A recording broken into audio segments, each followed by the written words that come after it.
Okay. Good morning, everyone. We're going to go ahead and get things started now. Thanks for joining us for our Fall Snowmobile and ATV Advisory Committee meeting. Just as a heads up, we will be recording this meeting, so just to give everybody a heads up, and for those who do not wish to be recorded, you now have the opportunity to leave the meeting. Just some housekeeping issues. If you are joining us as a panelist and you are speaking through your using your microphone to speak with us, please just make sure that you're muted when you are not speaking. We do have quite a full agenda today, so we are going to try and move through the introductions fairly quickly so we can get to some of our discussions and presentations.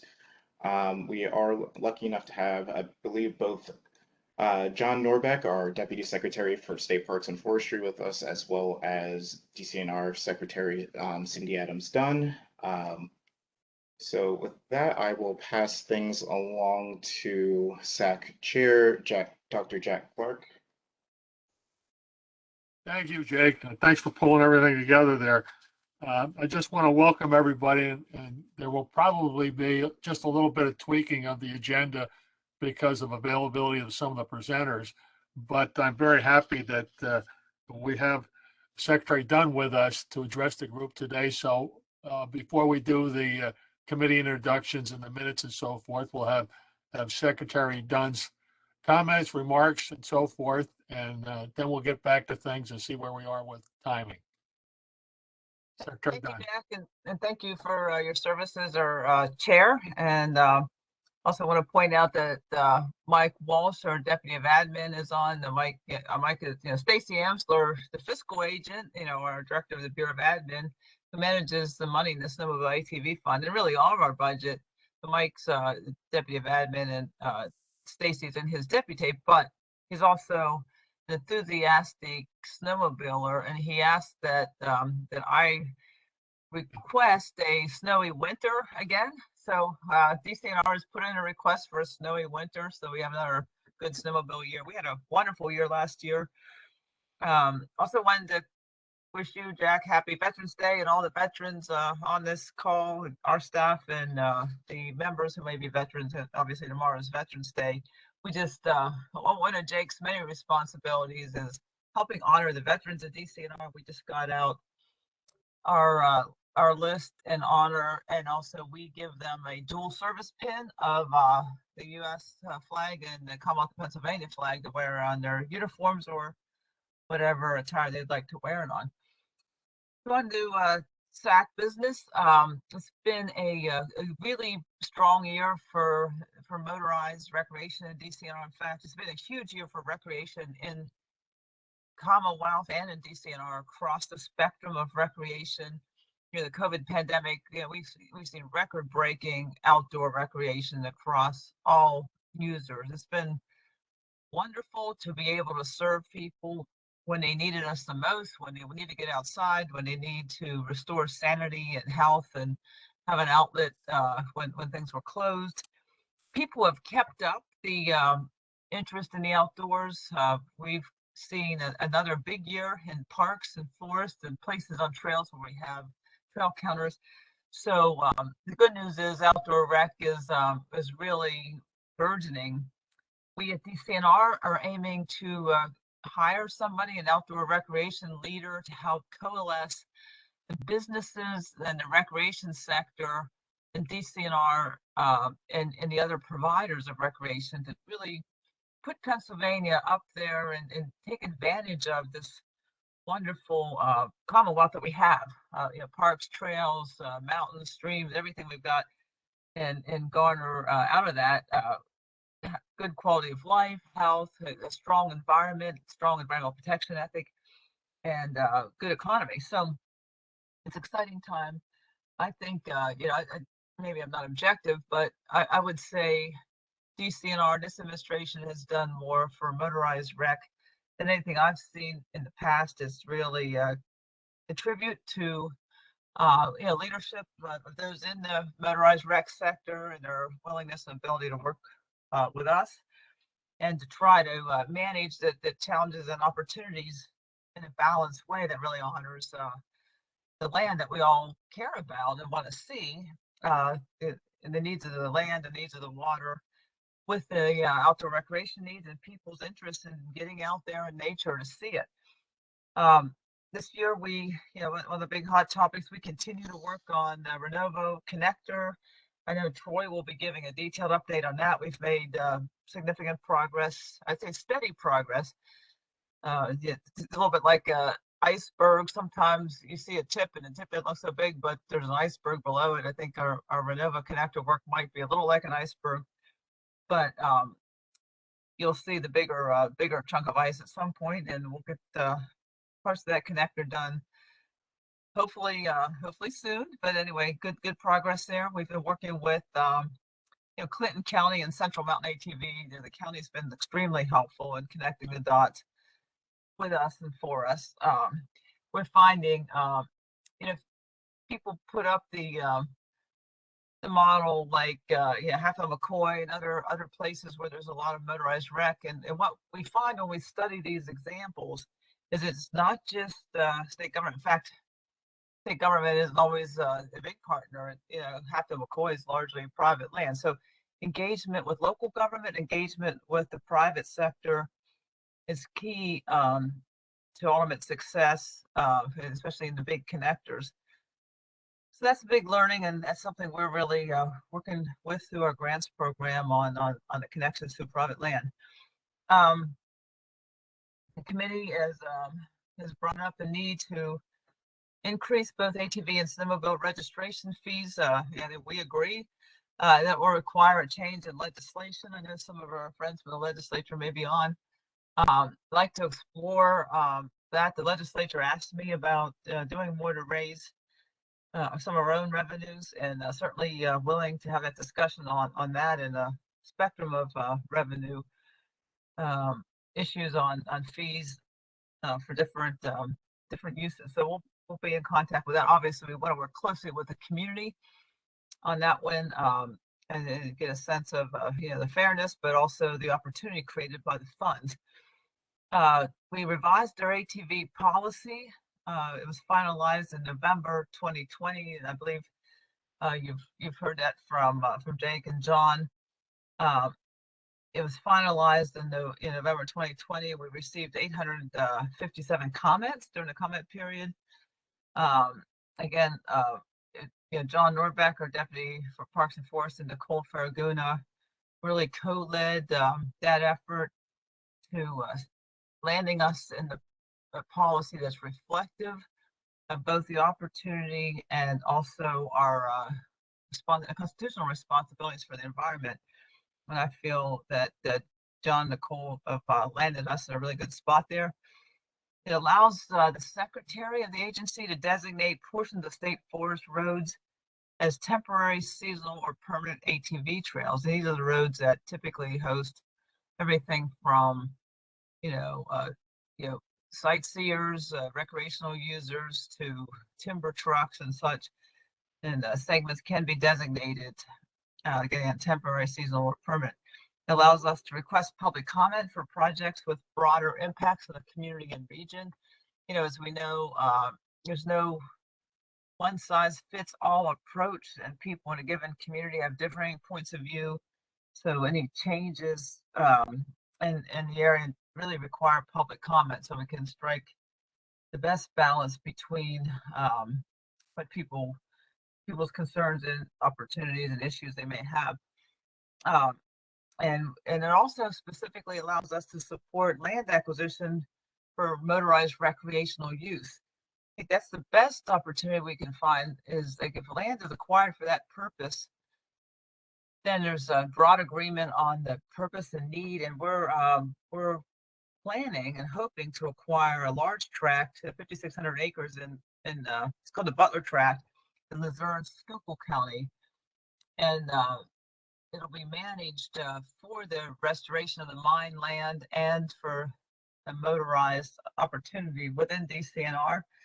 There's a lot of interest in restoration, hoping to garner support from DEP abandoned mineland reclamation. They've made a commitment, and as you know from reading the news, there's a lot of funding coming from the feds on mineland reclamation. So looking at these areas where we can restore and improve habitat and improve nature and water and provide a motorized rec opportunity like Anthracite Adventures, AOAA, and Lake Rock Run. So we continue to work on that. The big news, the regional connector trail pilot led by John Norbeck. Shortly after the release of our policy, the legislature put in our fiscal code a purpose of creating a pilot that opens up some segments of PennDOT and DCNR roads. I believe we have south of less than like 5 miles of DCNR roads, but open up some connectors to link existing trails that are on state forest land.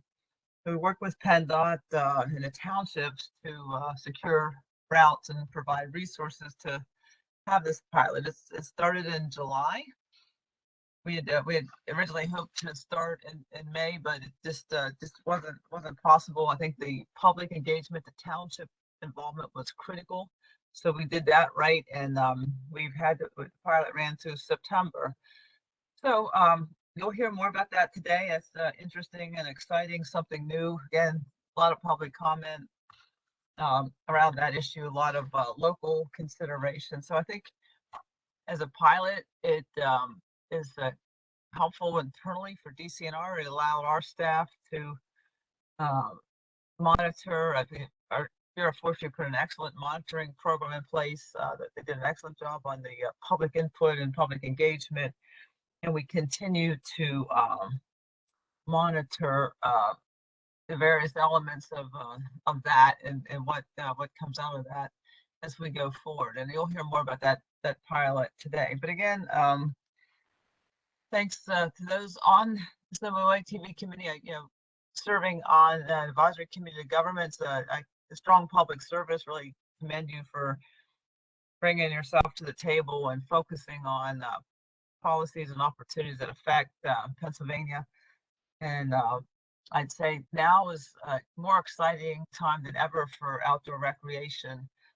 And thank you for being part of that. So with that, I will mute out because I know we're on a tight agenda, and I'll listen in and I'll be in and out of the meeting as I get on and off calls today. So I'll pop back up if needed. Thanks. Thank you, Secretary Dunn. I really appreciate your review of everything that's going on. There has been quite a bit going on, and I know we'll hear about that from the various representatives as we go in further into the meeting. Jake, we're already at 20 after. Why don't we just jump to Stacy Amsler right now, and then we'll pick up with the rest of the agenda because she has a tight time schedule. All right, we'll move on to the fiscal report. If Stacy, you're ready to present. I am. Can you hear me? Yes. Okay. Let me try to get my camera up. This is not a format that I'm used to using. And if I can't get it to work, then I will just speak. Start my video. Okay, there it is. Great. All right. Thank you, everyone, for giving me the opportunity to talk with you again. I know we had met back in May. We didn't have final budget numbers at that point, but we do now. So, Jake, if you want to go to the next slide, please.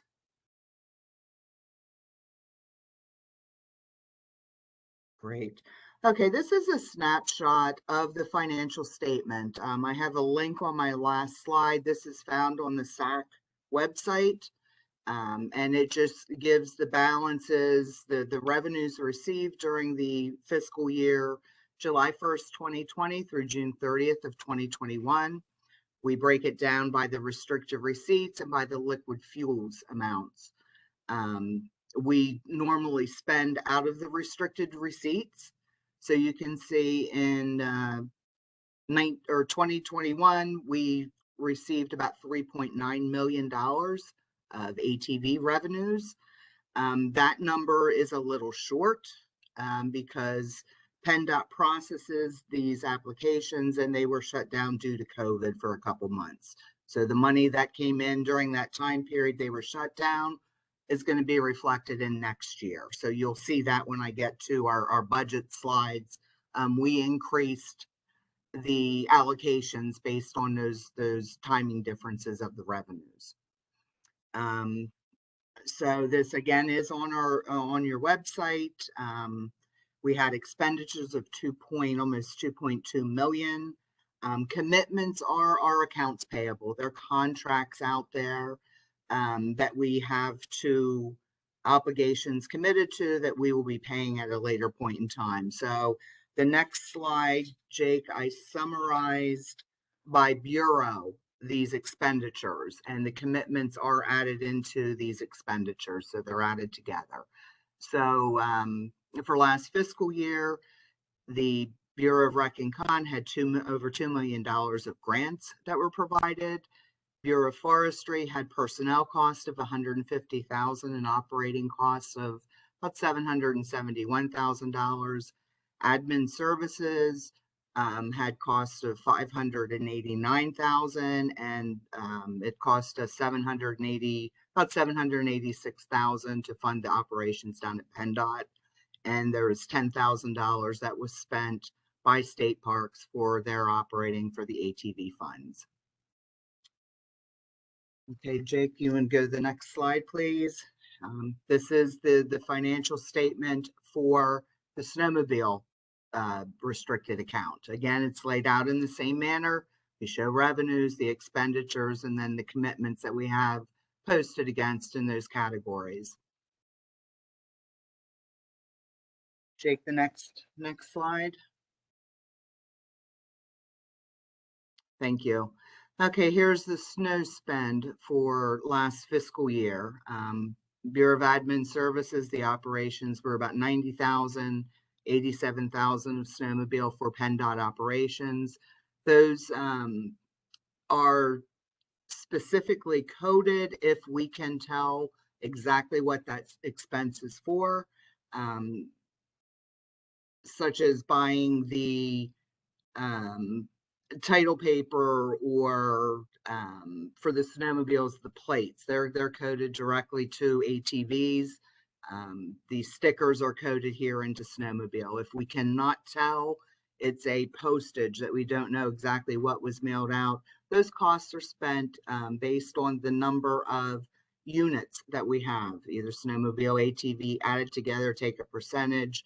In that fiscal year and in this fiscal year, it's 87% of the unknowns are ATV, 13% is snowmobiles. So that's how the expenditures are coded if we can't pin them exactly to one type of machine or the other. Again, the snow Bureau of Forestry had about $5,000 in personnel, $105,000 in operating. Grants, there were $146,000, and parks operations were $46,000 for snowmobile, $75,000 for fixed assets. That is a vault restroom that we are procuring for an area. The operations side, especially last year with all the snow that we had, a lot of the costs came out of forestry's operating budget. We did not have the funding in this fund to pay a lot of the costs. So there were additional costs associated with these programs, but it came out of the Bureau's actual budgets to fund them. Okay, next slide, please, Jake. Okay, now we're getting into the current operations, and these are the budgets that are in place this current year. You may notice that for admin services, the operating line decreased. The operations line. Last year, we started a project to rebuild the computer system, the computer program that tracks all of that. It has some bugs in it we're working through. It was implemented in mid to end October of this year, but that's why the costs have gone down in that category. It's because the programming costs were included in it last year. Bureau of Forestry, because of the timing of the revenues from last year coming into this year, there's additional revenue, and it was a good time to do that with the ATV pilot project going on. So additional funds have been provided to the Bureau of Forestry and for some grants, so we can cover the costs, the additional costs of that pilot program. So here are the budgets for the ATV program for the current fiscal year that we're in. Jake, can you do the next slide, please? Again, this is the snowmobile piece of that.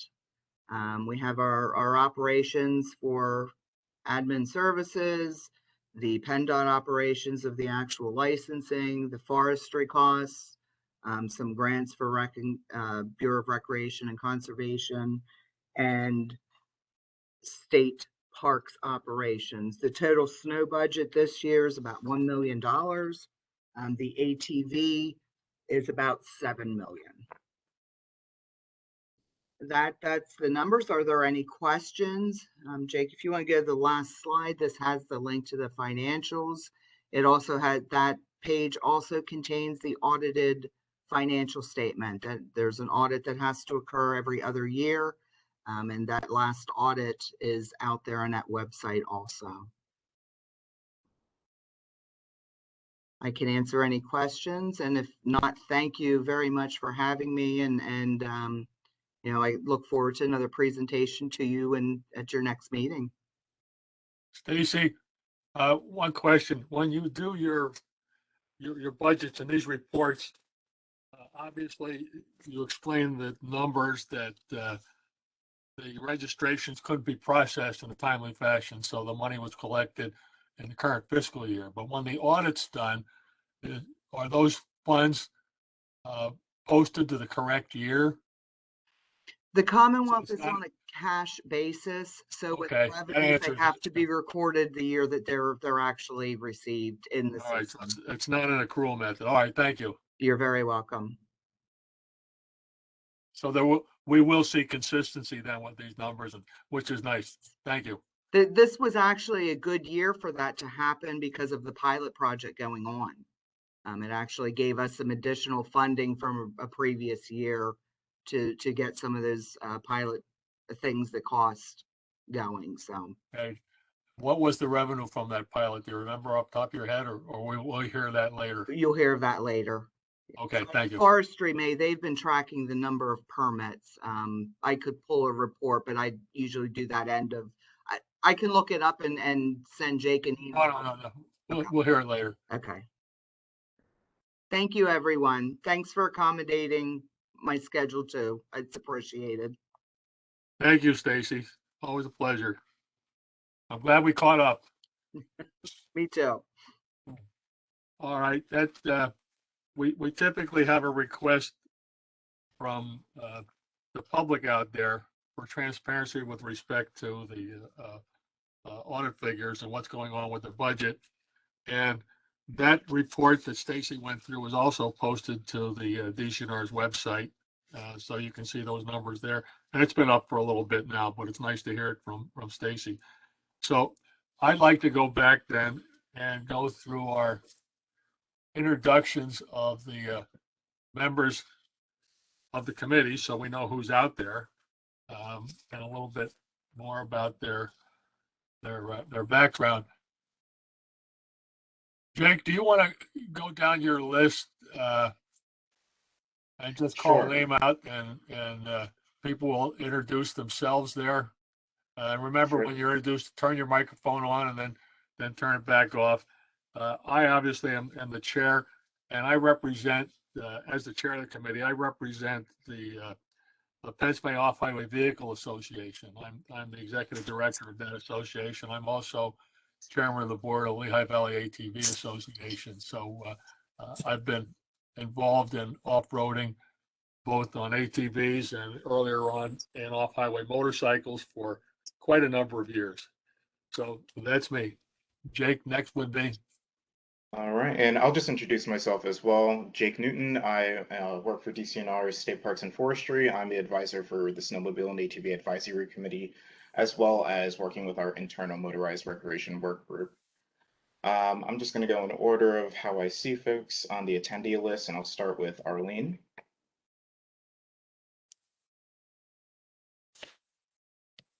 Good morning. My name is Arlene Latterette.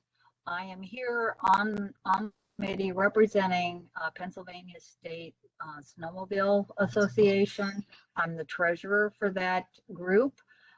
And I'm also, secretary for the Ace Snowmobile Club up here in Wayne County. I'm very encouraged by some of the remarks we've heard today, especially from Secretary Dunn. And I need to put in a big plug for DCNR for them going ahead and doing wonderful grooming out in the Ansonia area. And I know that I've heard on other meetings that they did a wonderful job, even though they may not have had the funding. So I'm extremely encouraged and appreciative of that. Thank you. Thank you, Arlene. Bob Monroe.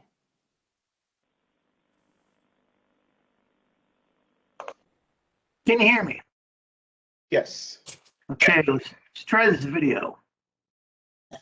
We'll give it a shot. Okay, hello everyone. I'm Bob Monroe. I'm the Recreation and Lands Program Manager on the Allegheny National Forest up in Northwest Pennsylvania. We have an ATV and snowmobile agreement with PA DCNR. We use the funding for maintenance, heavy and light maintenance on our ATV trails. We put in quite a few features here lately, and we also have a snowmobile agreement, which is currently expired, but we're working to get that renewed. And I represent the Allegheny National Forest. Thank you. I'll pass. Thank you, Bob. And we'll move on to Brad Smith.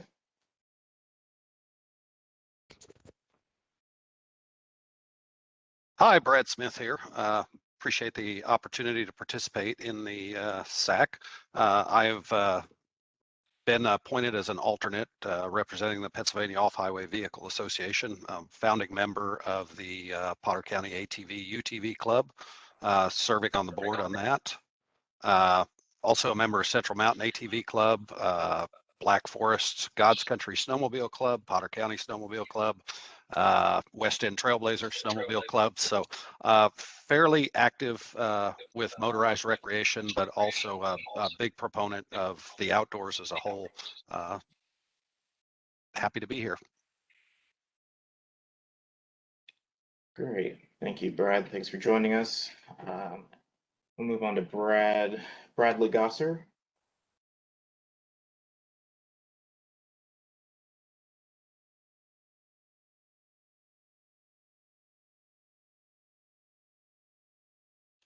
Bradley, are you able to unmute yourself?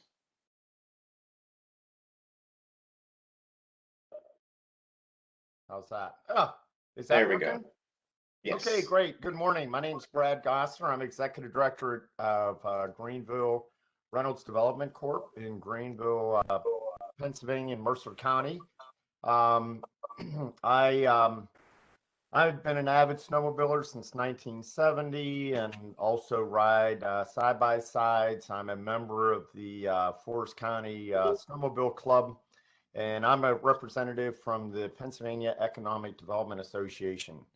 And I love to see new trails being developed, for, I guess, a little for our own sake to have more riding in PA, but it's also economically very important to the state. So, keep up the great work with expanding the trails. Thank you. All right. Thanks, Bradley. And Danielle. Can you hear me? Yes. Okay, perfect. This is Danielle Popinchak. I am with the Pennsylvania State Association of Boroughs, and I am the Director of Membership Services and Risk Management there. So I deal a lot with our members and the programs for them. No snowmobile or ATV program as of yet, but maybe that's something we need to look into. Thank you. Thank you, Danielle. And Dennis Mann.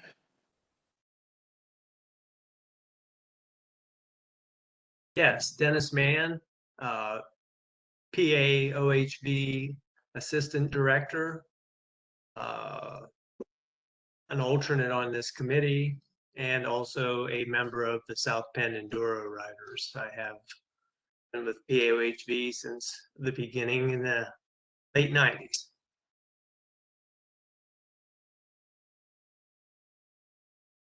Thank you. And Liz Krug.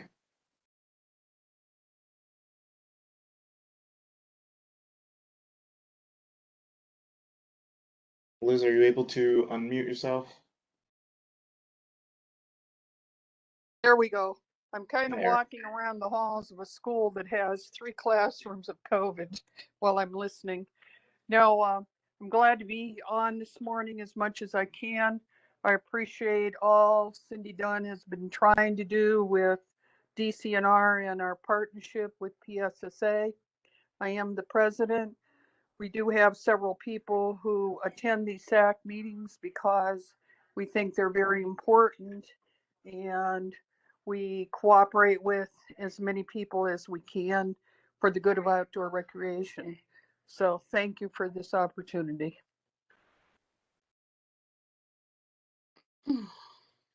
Great, thank you, Liz. And Emily Easter.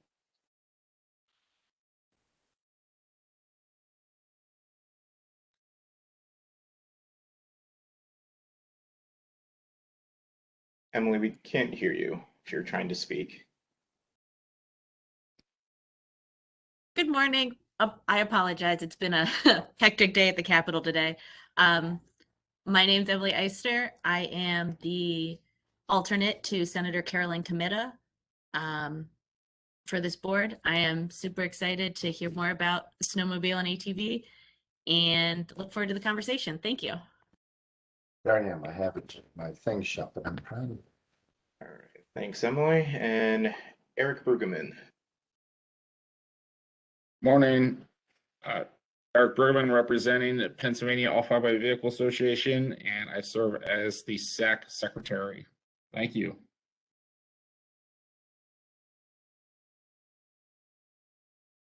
Thanks, Eric. And Griffin Caruso. Hi there, Griffin Caruso, analyst with the ERE committee, here on behalf of Representative Metcalf, chair of the House Environmental Resources and Energy Committee, and I'm just listening to report back to the committee. Thanks, Griffin. And Sarah Iverson. Everyone, Sarah Iverson, alternate for Greg Vitale, Democratic Chair of the House Environmental Resources and Energy Committee. Looking forward to the updates. Thank you. Great. And lastly, I think for our committee members is Tim Haight. Like the other members that are showing up on the list are pretty much DCNR staff, from what I understand. They're Jake, and we'll be hearing from them later. Thank you. I don't think Tim gave his introduction, but yeah. Yeah, just real quick. Good morning, Tim Haight, Pennsylvania Game Commission. I'm chief of the public land section, so basically anything dealing with the management of our state game land system throughout the state, I pretty much have a hand in that. So good morning. Great, and that's the end of our list of Snowmobile and ATV Advisory Committee members. And I see John Norbeck has joined us. John, do you want to have any comments now to follow up Secretary Dunn? Yeah, good morning, folks. Glad to be here on the call. John Norbeck, I'm the Deputy Secretary here at DCNR for Parks and Forestry. And as you've heard and think know, majority of the ATV snowmobile program is run out of my deputate. We're pretty excited about some of the things that we've done this past year with the existing funding, and hopefully do some really good stuff as we move into next year. I did want to say one thing on Stacy Amsler's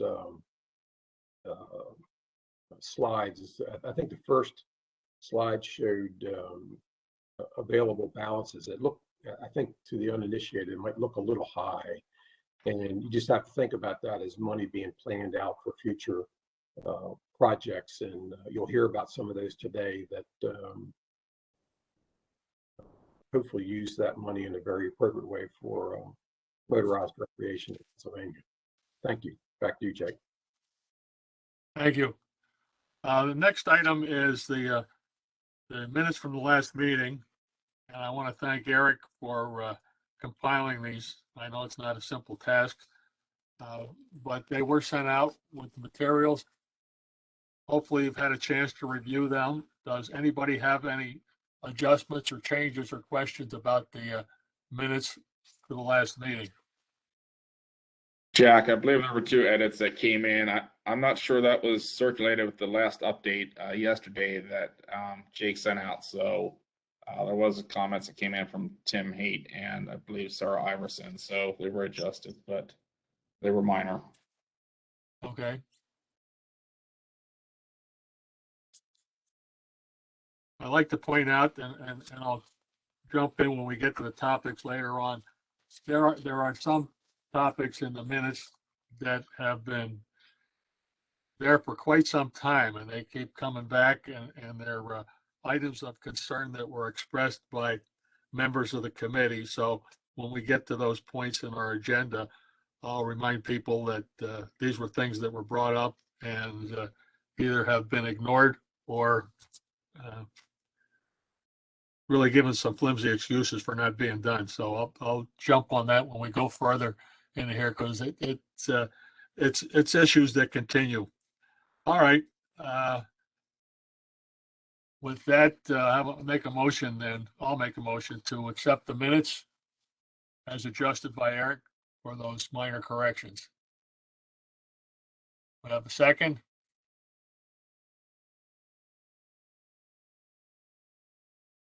You have to turn your mic off. This is Arlene Latterette. I'll second. Okay. All those in favor? Well, why don't we just have anybody who objects to the exception of the minutes to turn your mic off and let us know you object. Otherwise, I'll assume everybody accepted them. That'll expedite things.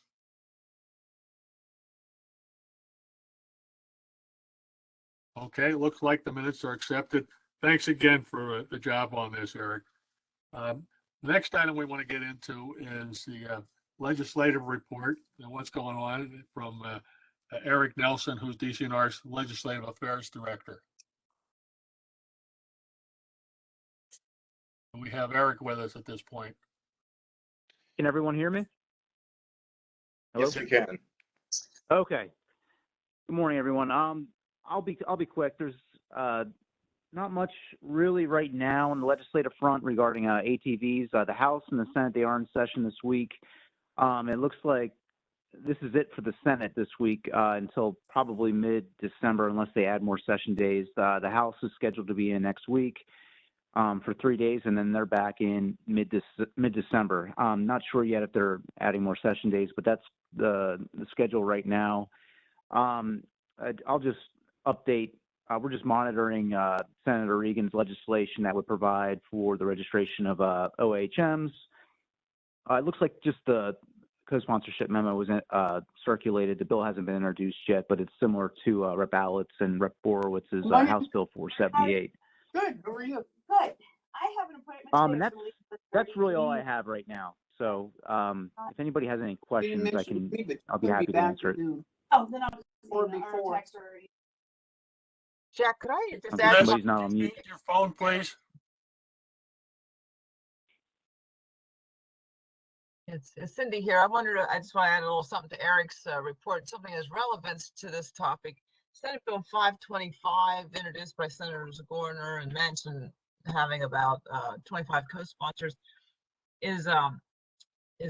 provides funding from American Rescue dollars from the federal funding for DCNR, DEP, and Department of Ag. And the DCNR money is partly to address the backlog of $1.4 billion in park and forest infrastructure, and also to provide trail gaps and other needed infrastructure. So this has relevance to your committee's work in that, like as you know, following Stacy's report and John's comments, a lot of funding we spend on motorized is coming from our other funds, our infrastructure dollars. So just keep an eye at House Bill 525, and it'll be a companion piece in the House.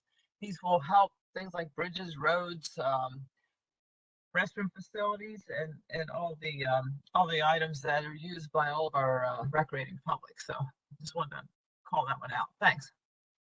Oh, it'll be nice to see that come about. I'll just piggyback on Cindy's comments. This is Eric again. That I believe it's Representative Culver. Linda Culver will be introducing the companion piece of legislation in the House. So it should be identical to Senate Bill 525. Thanks. Okay. Eric, what was the bill number you mentioned earlier? It was kind of garbled. With the OHM legislation? Yes. House Bill 478. Okay, thank you. Yep, no problem. And now, like I said, Senator Regan, I believe, circulated a co-sponsorship memo on that as well. So it just hasn't been introduced. So we're monitoring those two pieces of legislation. Thanks. Thank you. Questions for Eric?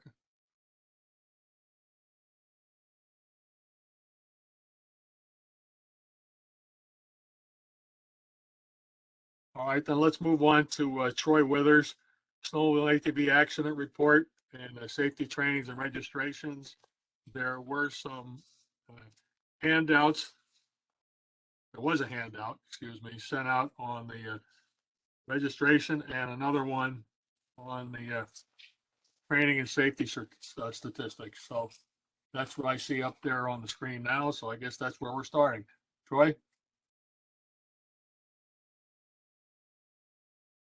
You have to unmute, Troy.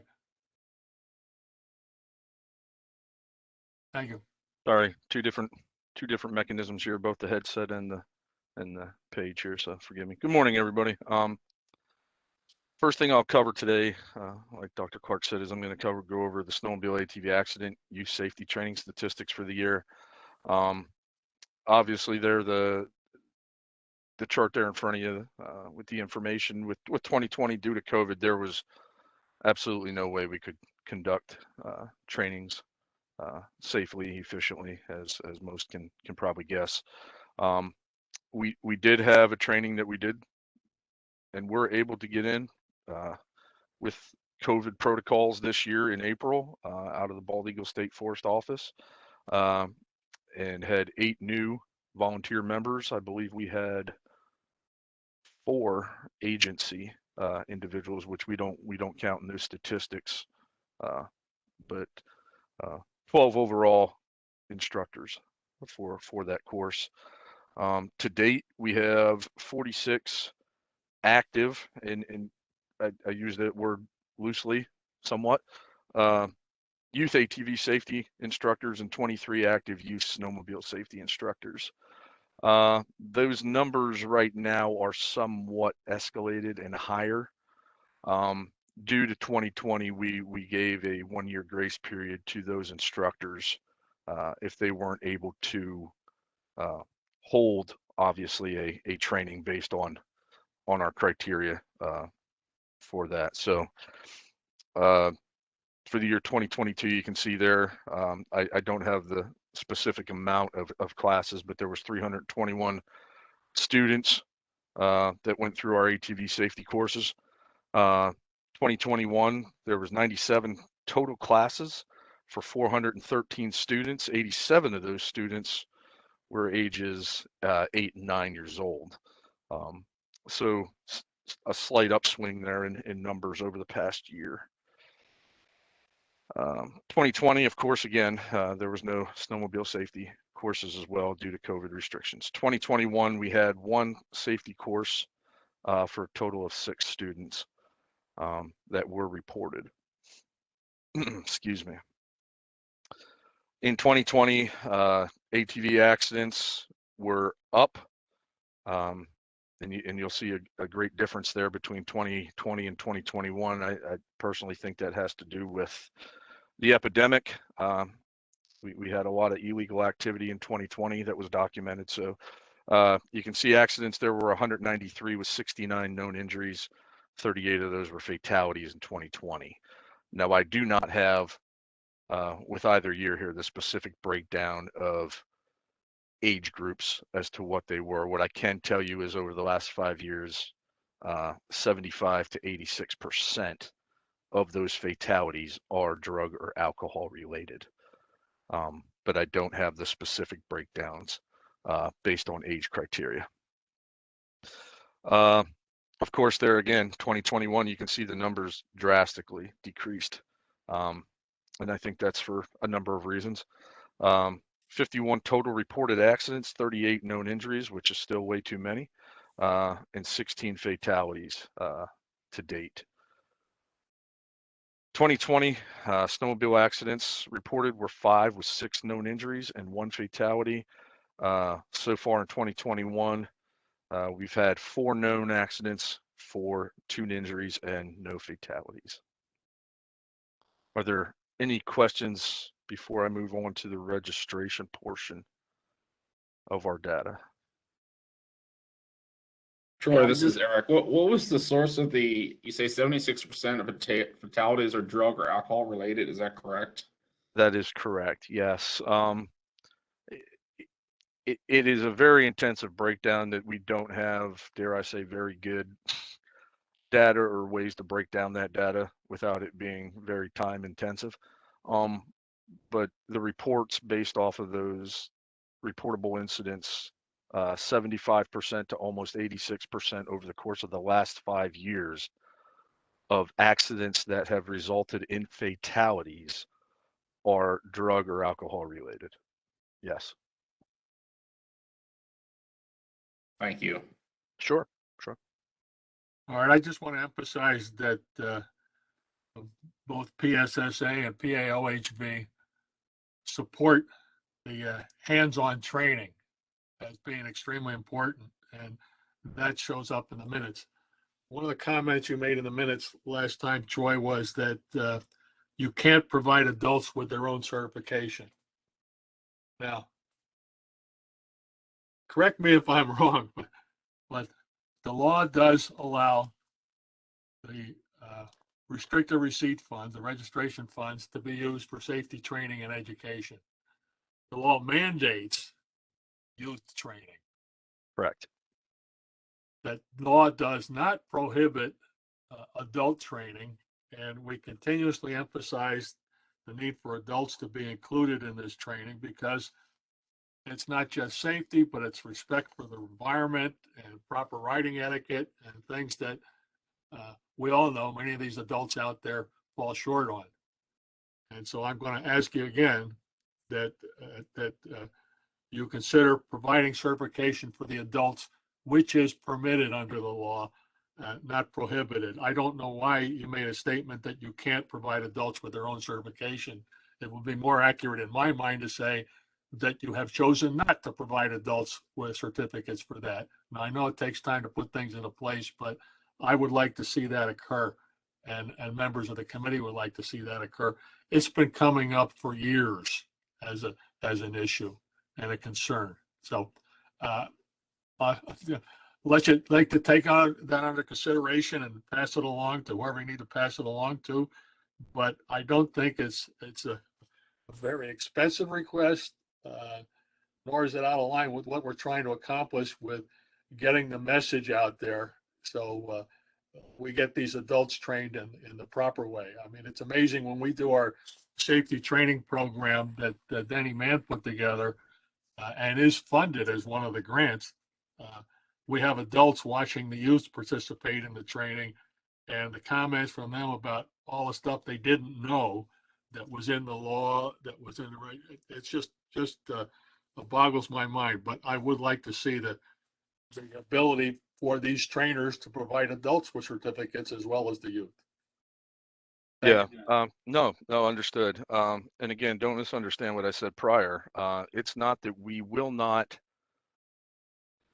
dare I say, fabricate a certificate for an adult to take a course. However, we will not spend, and I believe are mandated to provide the training first and foremost to the youth. With that again being said, I don't think there's any trainer out there that has ever discouraged a parent, sibling, or someone who's come to take a course with a youth to not sit in on the course, whether they receive a physical paper certificate or whatever they receive. So that's the first thing. To your point, Dr. Clark, yeah, if it's a matter of providing a physical certificate to an adult, that's a very viable and simple solution. And to your point, yes, they can take that to their insurance companies and say, look, I was certified for whatever that certification may or may not hold water with. And here's the certificate to prove that I was 8 hours worth of, course credit, something like that. But yes, yeah. So yeah, I understand what you're saying. I agree with you 100%. It has been an ongoing situation. I guess where I was going with it in prior conversation was we will not hold adult specific trainings outside of the youth mandate. Done. Dr. Clark, yeah, I appreciate your comments and your insight. And I think maybe to help us move this forward, you say as a committee, we've talked about it for years. I would suggest or recommend that you develop a motion, vote on it, and if it passes, forward on a DCNR, and we'll work on it.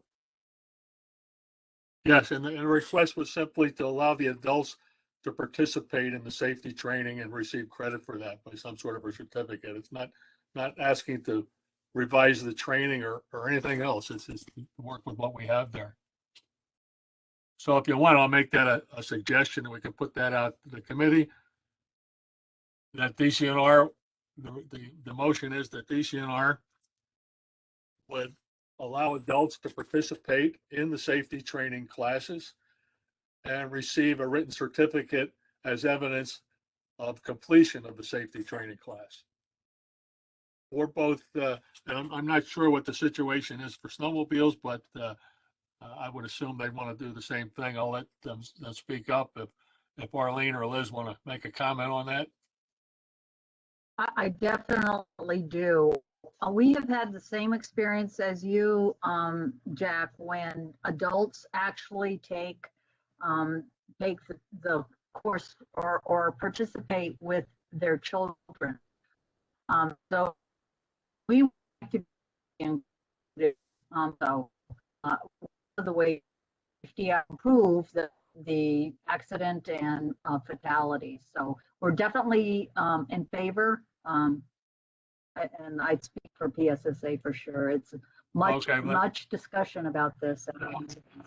All right, then I will make that motion apply to both the ATV, snowmobile, and any future OHM, excuse me, safety training courses. Basically that adults be allowed to participate and be able to receive a written certificate of completion.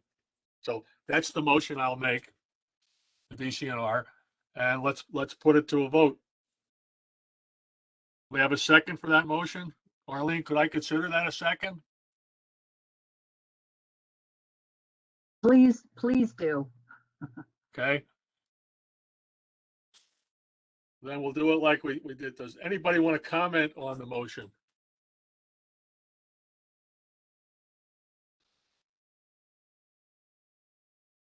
Troy, do you have any objection if I handle the yeas or nays like I did previously?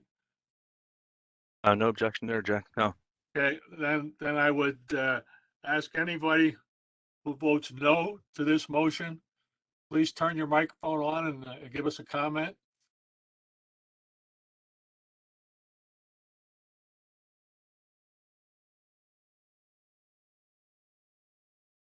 Hearing none, I'll consider that the support of the committee. Are you okay with that, John?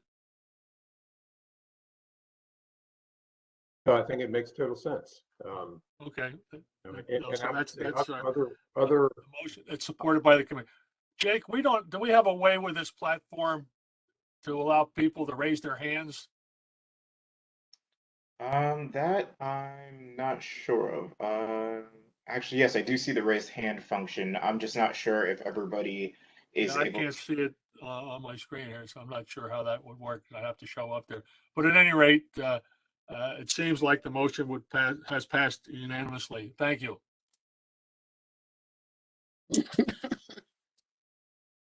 Okay. Then let's get back to Troy's reports. You were going to get into the registrations at this point, I believe. Yeah, correct. Yeah, thank you, Jake. If you can scroll all the way down there to the end.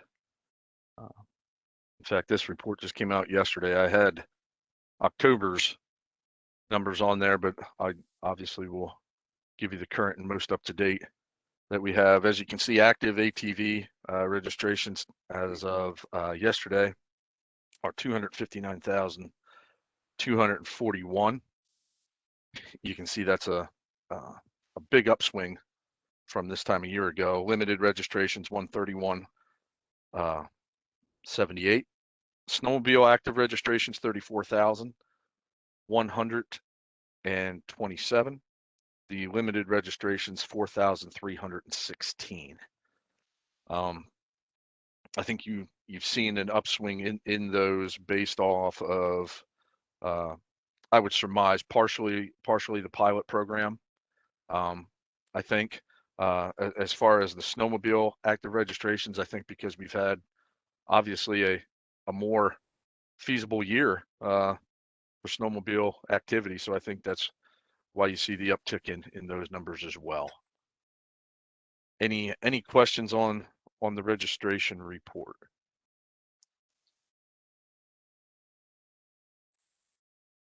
No question, but I'm going to jump back to the minutes again on a comment that was made with regard to the registration fees and the need really to adjust those higher. That was also supported by PSSA. Those fees that are charged, $20 for 2 years for registration is really, it's next to nothing. And when you consider fees that are charged in other states or other areas or by other groups, it's a drop in the bucket. Also, when you consider the challenges of maintaining trails for snowmobiles and ATVs and even some of the off-highway motorcycle trails, it gets a little bit expensive, and it's a safety issue when they're neglected. So again, I'll just put that topic up there. We didn't review the minutes bit by bit, but we are in support of seeing some sort of an increase in those fees to generate additional revenue, which when we look at that list later on in a minute of which is why I requested a discussion of the grants that are funded from this. It's kind of impressive, and I think they're very well used, but there needs to be more there. Jack, this is Liz. Can you hear me? Yes. I agree with you with the increase of the registration fee. We've been talking about this, it seems, forever. People are ready to move on it. My only comment is that if we do go for an increase in the registration fee, the clubs that deal with trails on private land, including, I'll include this ANF in it, that they share in that in an equitable fashion somehow or other. That would be a later discussion, I'm sure, but we are in agreement that we need to really push on this now. Yeah, Liz, and that's supporting local clubs is important. That's where a lot of our trainers come from. And one of the big reasons I like to push this training, because there's a big difference when the message is coming from one of your peers who also participates in the sport and telling you about appropriate riding techniques. And it'd be nice to get some support for the clubs that push these issues and bring a kind of a sense of rationality to discussion about appropriate use of trails. So. And another comment that we would make from PSSA is that a recent survey that we conducted said that many people are interested in having increase in the registration fees, but they also want to see corresponding services and improvements, as a part of that. So we're supportive of it, and we just need to move into the increases with a way to get that back and have the snowmobilers who are, seeing these increases see the value added to their experience in the state of Pennsylvania. Yeah, that's kind of the same issue that we see from the ATV community is resistance. And I look at those registration numbers as being way lower than what the actuality is, having followed this for years and years. And knowing all the machines that are still out there, it's sad to see that the numbers kind of diminish from year to year rather than increasing when you know their machines are out there. But it's something we need to push for. Jeff, to piggyback on what Arlene is saying, that current survey that DCNR is doing speaks to that very issue of what are you looking for with your trails and so on. So I'd encourage everybody to get that word out there and push that survey. Our resistance from the ATV community, even though it's just a small fee, is 270 miles is not a lot of trails in the state, considering what could be there. And some of the initiatives we've been getting into with these pilot projects and connector trails is going to go a long way to getting support for that. So.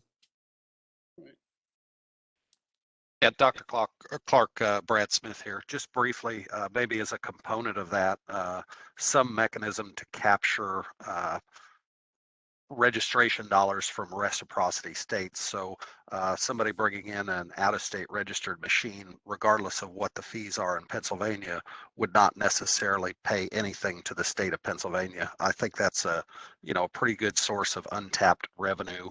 Maybe it can't come in the form of a raised registration, but a user fee, $5 or $10, something like that, would capture the influx of out-of-state folks.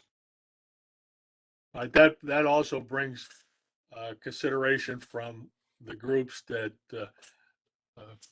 travel to states that have reciprocity agreements, where we would push them to be charging us when we go there some additional fees. But so that's a two-sided subject there, Brad. But I'm sure it's something we should consider and even look at what the actuality is. I know when I go to New York State, I get permits up there from the local areas. But at any rate, that's a good issue. And when we look at the projects that are in place later on and see the possibility of having connections running from Maryland to Virginia on up through Pennsylvania to New York State, that's going to become more of an issue to see for the ATVers. I know snowmobilers, you probably have that kind of a connectivity these days, but that's what we've been looking for in the future. Well, I would make this comment, Arlene Latterette here, about states with reciprocity. The only two states that do that are New Jersey and Ohio, and they have no trails. So that doesn't do snowmobilers any good. Anytime we go to visit another state, we are charged either a trail fee or a registration fee. So so in terms of that for snowmobilers, there's no win. It's just that Pennsylvania, we are not capturing that group that comes from out of state and rides our trails and causes DCNR to spend money to groom them. So you'd be in favor of Brad's suggestion to have some Yes. sort of visitor's fee? Yes. Okay. All right, well, that's certainly something that really needs to be thrown into discussion of the increase in the registration fees, how to handle people from out of state. So we could put that into the topic, Troy, and see what needs to be done when we move it further.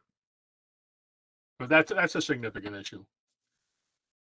Yeah, I think that's something you'll see ongoing. There are more than 2 states that we have reciprocity with snowmobiles. Alaska, Connecticut, Illinois, Indiana, Iowa, Michigan, Montana, Nebraska, New Jersey, North Dakota, Ohio, Oregon, Rhode Island, South Dakota, Vermont, and Washington are the states. Now, to your points, yes, that reciprocity list has not been looked at since June or July of 2011. Okay. That was an ongoing issue during the pilot program. The ATVers said the same thing, that look, we'll pay more registration, but to Dr. Clark's point, we want more trails. So it's a double-edged sword as to be careful, being careful what we wish for. Very much agreeing that yes, those fees and registration fees comparable to other states is a pittance. To Dr. Clark's point, it's a drop in the bucket compared to most states. And I think if the pilot proves anything, that's one thing that will come out that will be a positive for our Commonwealth is that the user groups are willing to pay more to recreate. And our forms of motorized recreation here in the state are very insignificantly, modest, to be, more than blunt with that. All right, Troy, I'd like to keep things moving along. Nope, and absolutely. I also want to give you a positive comment because it looks like you really have jumped into this job with both feet. So Sometimes head first, but yes. yeah, okay. Let's move on to the motorized recreation and improvements, which is also something under you. Dr. Yes. Clark, this is John Norbeck. I hate to interrupt you. No, go ahead. So what is the action item from the previous conversation? Well, the action items that carry over from our last meeting was that our groups are suggesting that you review the registration fees as a revenue item.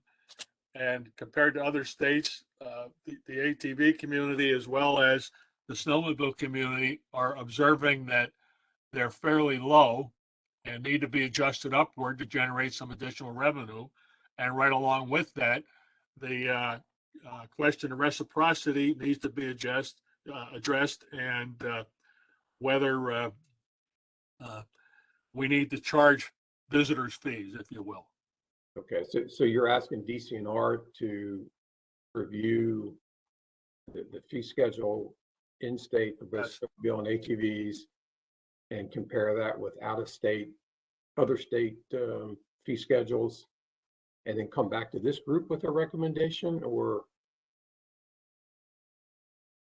well, you could come back to the group with a recommendation and discuss it, but the group is already observing that I could make a motion there to observe that the fees are low and need to be increased in order to provide the support to maintain, to expand connector trails and carry forth the initiatives that are already being put into place. I'm just trying to understand what your ask is. So we can do that. And I'm looking at Troy sitting there. But we can do that. But I will say that if there's a fee increase that would require legislation, and my gut feel is that if DCNR were to propose some legislation to increase the fee, we probably wouldn't get much uptake on it. Right. So I really do believe that, if the user groups are saying that this fee needs to be increased, I think the user groups should carry the water on that and work with interested legislators to draft something. But we can get the data together because we have the contacts and those types of things. So we can do that part of it. But I do think that this group has to be serious about the strategy moving forward so that next year, this time, we're not saying the same thing. Right. That we'll have an action item and we'll either move on it or decide not to move on it. That makes sense, and PAOHB can work with PSSA on putting something together, and we can contact our legislators that are working on issues for us, similar And issues. we have legislative representation here, so. Yeah, but it would be good to know that that's something that you would benefit from and you'd support. Well, I'm not sure that we benefit, right? So it's just providing the resources to do the bidding of the folks that are providing that resource, right? So, you know, folks want more trails, or they want more connectivity. You got to pay for it somewhere. And, you know, we saw it this past year. I mean, the snowmobile thing, you know, honestly, we won't be able to carry that load forever. Because we took money out of other operating buckets to deal with the grooming issues this past year, which turned out great. I mean, we're really pleased to do that, but just knowing the reality is we can't do that forever. Yeah, we picked that up from Stacy's report. That was pretty clear, and that shows that there are shortcomings there that need to be addressed. Great, thank you. Okay, thank you. Yeah, Jack, this is Liz. PSSA has a committee set up to research this registration fee increase. My suggestion is that we work with whomever from the ATV and Dcnr and come up with something in the next couple months and get it moving, rather than discussing this for another 10 years. Yes. All right, Liz, I'll be in contact. All right, thank you. Thank you. All right, Troy. Okay, sorry about that. I know we're stretched for time here, so I'll try to button this up as quickly as I can. First thing I see there on the agenda is the Renova Connector. Secretary Dunn touched on that a bit. Obviously, our time frame with that is bid documents are prepared. They have been, I believe, submitted. Well, I shouldn't say they've been submitted, forgive me. They're being prepared and should be executed in the fall of 2022, and potential construction of that connector out of Renova there would begin in 2023. The county commissioner. Excuse me, Troy. Out of Renovo, which way? It would be north. Going north to, yes. And the Okay. connection from Renova to Whiskey Springs, it's still a whole ongoing, obviously, process right now. So the key there, Dr. Clark, is making sure we have that actual connection, or we have buy-in with our sister agency, with PennDOT, to make sure that we're not going through this process to put a road to nowhere. I understand that, but my question was because we have connectors going both directions, south, the Bloody Skillet out of Renovo, and then the north one, of course, that would go up towards your pilot project. Correct. This would be initially to tie in with the pilot itself. All right. Right. Troy, mind if I jump in? Yeah, absolutely, Jason. Go ahead. Jason Albright here. Sorry, I was initially not sure I'd be able to make the call or not here today, so I asked to send information there to Troy to help out. And I guess in way to clarify your request there, when you look at the connector out of Renova, so we need to get along 120 to a piece of private land. Then there needs to be about a mile of private land connector built. And then there's several more miles of a trail that needs to be improved and or built across state forest to get us to a state forest road, which would then connect us over to Whiskey Springs, is the thought there, Jack, and into the rest of the ATV pilot area. This has nothing to do with going south to Bloody Skillet yet. That's probably a different phase down the road. You know, the time frames that Troy mentioned there are that for the private landowners right now, and you know, I think that's probably the target. We'll see if they come to pass or not. We also, in a parallel effort, are working on design and bid document prep for state forest lands as well. The project was held up for a bit of time due to some uncertainty around permission to build across private lands in the area. That the folks who were working, Clinton County and CMATV were working to get that secured, and that did hold up their grant funding a little bit. And it also kind of held us back from, jumping in there with our own design and permitting work. So 2022, 2023 is the target.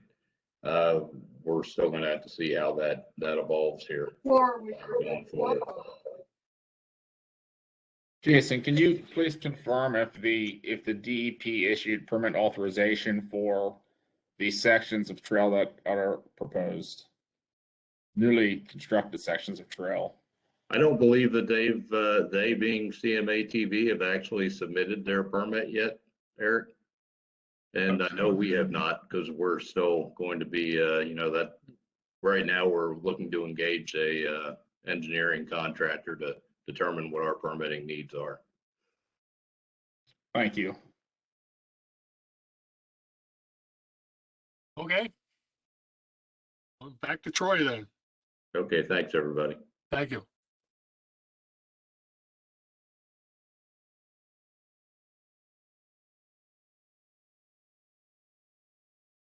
And we lost Troy. You guys hear me? Sorry about that. I'm coming in and out of service here. Forgive me. All right. So yeah, like Jason said there, that's kind of where we are right now with that. Like he said, we're dealing with two different sections. A 3-mile section that will lead us to our state forest land, and then a mile section that will lead us north to private. Let's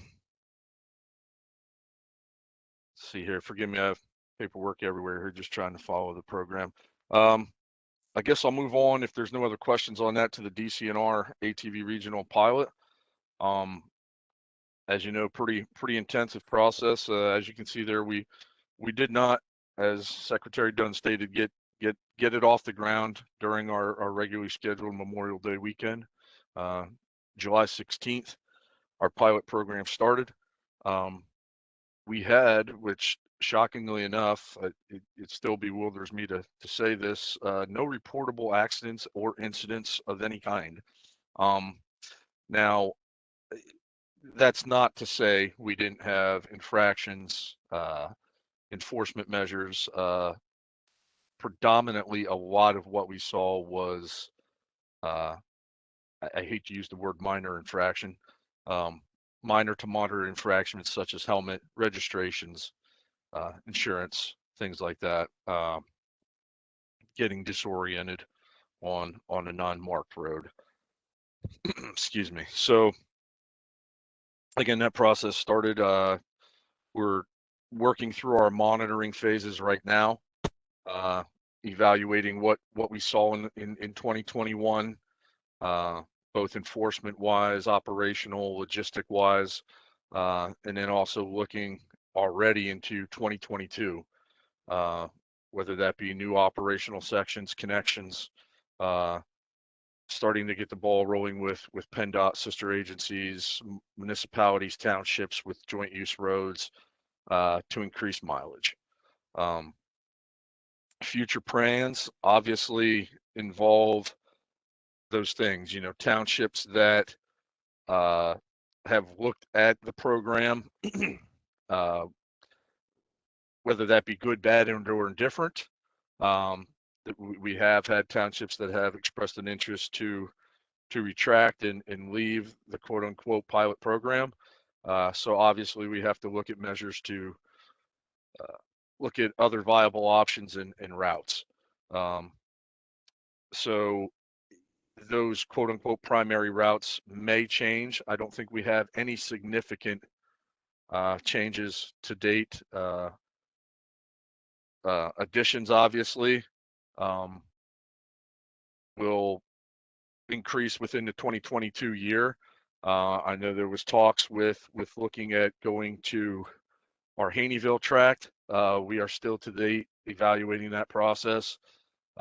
We have some other vested groups that have expressed concerns and both interest in that process, both good and bad, and that's good. One of the things I think that really stuck with us was our public outreach. Due to timeliness, we really were against the gun in 2021 to make those things happen.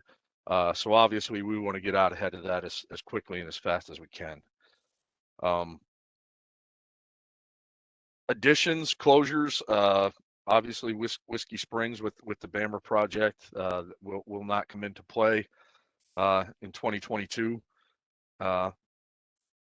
The first and second stages of that, well, the first stage of that has already begun, obviously, with Bammer and there along the Holding Branch, which is not currently part of our pilot program, but was something that we had looked at. So that's the only reason I mentioned that. As you can see there, the numbers as far as sales, at the end of the year, we sold 1,894 permits. And you can see right up until the last weekend there, District 15 reported they sold a handful of permits even the last Sunday of the riding season for that pilot. So folks have expressed an interest. We've gotten a lot of positive feedback from most of the townships and municipalities as far as opportunity riding. You can see there in the graph that Jake just pulled up, states that participated. We had registrations, yes, even in Florida, for folks that came to ride. So it is a positive thing, mostly. Obviously, there's things we can critique, things we can fix, try to improve on. And again, that's a lot of where we're standing right now with our monitoring effects here, the latter part of 2021 and moving into 2022. Right. Yes, sir. Those permits were what, $35? Yeah, thank you. This year it was prorated. For in-state residency. Now these are not. There was a slight bit of confusion this year. It is not where the unit itself is registered. Okay, it is where the individual's residence takes place. So, for example, if I'm a resident of Rochester, New York, but I have a PA registered ATV or side-by-side, I am charged by the out-of-state resident as an out-of-state resident. So to your point, yes, our reciprocity and things work hand in hand that way, but it will allow us to create more revenue by charging out-of-state residents, so if that makes sense. And if anybody has questions, I'll try to explain that maybe a little bit better. But to your point, this year it was $20 and $30. Next year for 2022, state residents will be charged $40. Out-of-state residents will be charged $60. Was that 60? 60, yes, sir. 60, okay. Yep. So you would have generated probably close to $40,000 for this project. And I just wanted to throw that out there as a number because it was a big project, and $40,000, I'm not sure that would cover the whole cost, but it just brings the point they need to really look at these fees. Yeah, exactly. This is Eric. I have two questions for clarification before we get too far ahead. Can you clarify for the minutes the Bammer project in 2022 for the Whiskey Springs? What is the timing of the effects of closing there of that trail system? Well, can I take that one, Troy? Yeah, sure. Go ahead, Jason. Thank you. Yeah, I was a bit more involved in that last year than Troy was at the time, as he was drinking out of the fire hose as our new motorized specialist. So the Bammer project, Eric, is the beginning of what's going to be about a 5-year cycle. You might recall that back in 2014, we had to close Whiskey Springs ATV trail system, actually totally, for 2 summers, 2 full seasons, because of the first stage of this project. That was because primarily, you know, a lot of the work was located within the primary parking area and much of the trail system itself.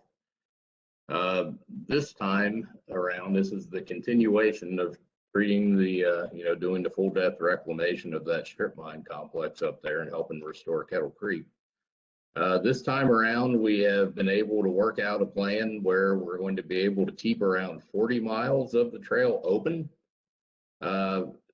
And we are going to be able to, we've worked with Bammer to set a schedule where that 42 miles of trail will be open from Fridays at noon through Sunday at sunset. So essentially, the trail will be open for weekend riding opportunities through this next phase, which we're hoping is mostly out of the way after next year's season, but it's not, you know, beyond the pale to think that it might extend into 2024 as well. 2023 as well, I'm sorry, I was off by a year there. Is there certain trailheads that are going to be, so all trailheads will remain open throughout this? Well, so the main parking lot, and that's one of the reasons we're limiting it, is the main parking lot is still going to be used in this phase for staging and equipment and things of that nature. Where people will be able to park is the smaller lot. That's, if you continue up the 2 mile road there, you eventually get to the smaller lot that's up there. It's still a decent sized lot and you can fit a fair amount of vehicles in there, but it's not nearly as big of a lot as the main lot is. Okay, thank you. So yeah, that it will extend through, you know, probably into next season. It will be all of next season. So during the week it will be closed, and then we're trying to, you know, you got to give time and room for the contractor to get in there and do their work as well. And the more time we can do that, the better off we are. And also that's why we have closed the trail for the winter season this year, is an effort to give the contractor a time to get in there and do that work. And, you know, traditionally our use in Whiskey Springs is much higher in the summer than it is in the winter. We felt that was a good trade-off to try to accelerate the schedule as quickly as we could. Let me ask for a clarification here. So the stuff online is a bit ambiguous. So the trail is completely closed, and on weekends, Friday, Saturday, Sunday, there will be 40 miles open. Starting next summer. So the trail is closed for the winter. There will be no winter riding season at Whiskey Springs. Sorry, Jack, go ahead. And when it reopens, it's only going to reopen on weekends, and what's going to reopen is only going to be 40 miles. So during the week, Monday through Thursday, completely closed down. Yep. Okay. Yep. I just wanted to mention that just because it's not quite clear when it looks like a partial closing. But you could almost interpret it as if only 40 miles is open. There's going to be more stuff open, but it just open on the weekends, Friday, Saturday, Sunday, and only 40 miles is open. Now, I'd also ask you to take a look at the map you have posted online there on what is open and what isn't open. It could use, in my opinion, a little bit more detail in terms of the name of some of the roads, or even putting the trail marker numbers on that map for people that ride there, so they know where they can go, where they can't go a little bit easier. Yeah, thanks for the recommendation. We'll do that. We wanted to, you know, initially make sure that once the contractor got in there, they had what they needed, and we knew where the actual closures were going to be. We had a pretty good idea, but just trying to find it. Will the trail maps that are available for that trail from DCNR office up there reflect this? We'll need to revise the ones that are online for sure. I think the ones that you know we produce, you know, for the season, I'm not sure we would revise those, but to your point, you know, online it should change, and anything we're handing out of the district office would at least have something folded up inside of it that shows that closure. Yeah, because this is obviously a big issue for the ATVers, because that's the major trail that exists in the state. Yeah, Okay. and that's exactly why we worked with Clinton County and GM ATV and others up there to open it to the extent we can. It We does seem to be a understand that. good mitigative solution compared to the last shutdown. So I think on behalf of Yes. PHV, we do appreciate that, Jason. Sure. Thank you. Troy, but the only other question I had was for the minutes. You indicated that some municipalities backed out of the use of ATVs on the roads. Can you clarify which municipalities that is, please? Yeah, I say that with a bit of hesitation. Summit Township, when we had our AARs with the townships, came and expressed an interest to not physically advertise their roadways on our maps. So, by all intents and purposes, excuse me, I'm sorry, I have a fan on here. By all intents and purposes, their roads are still open to joint use.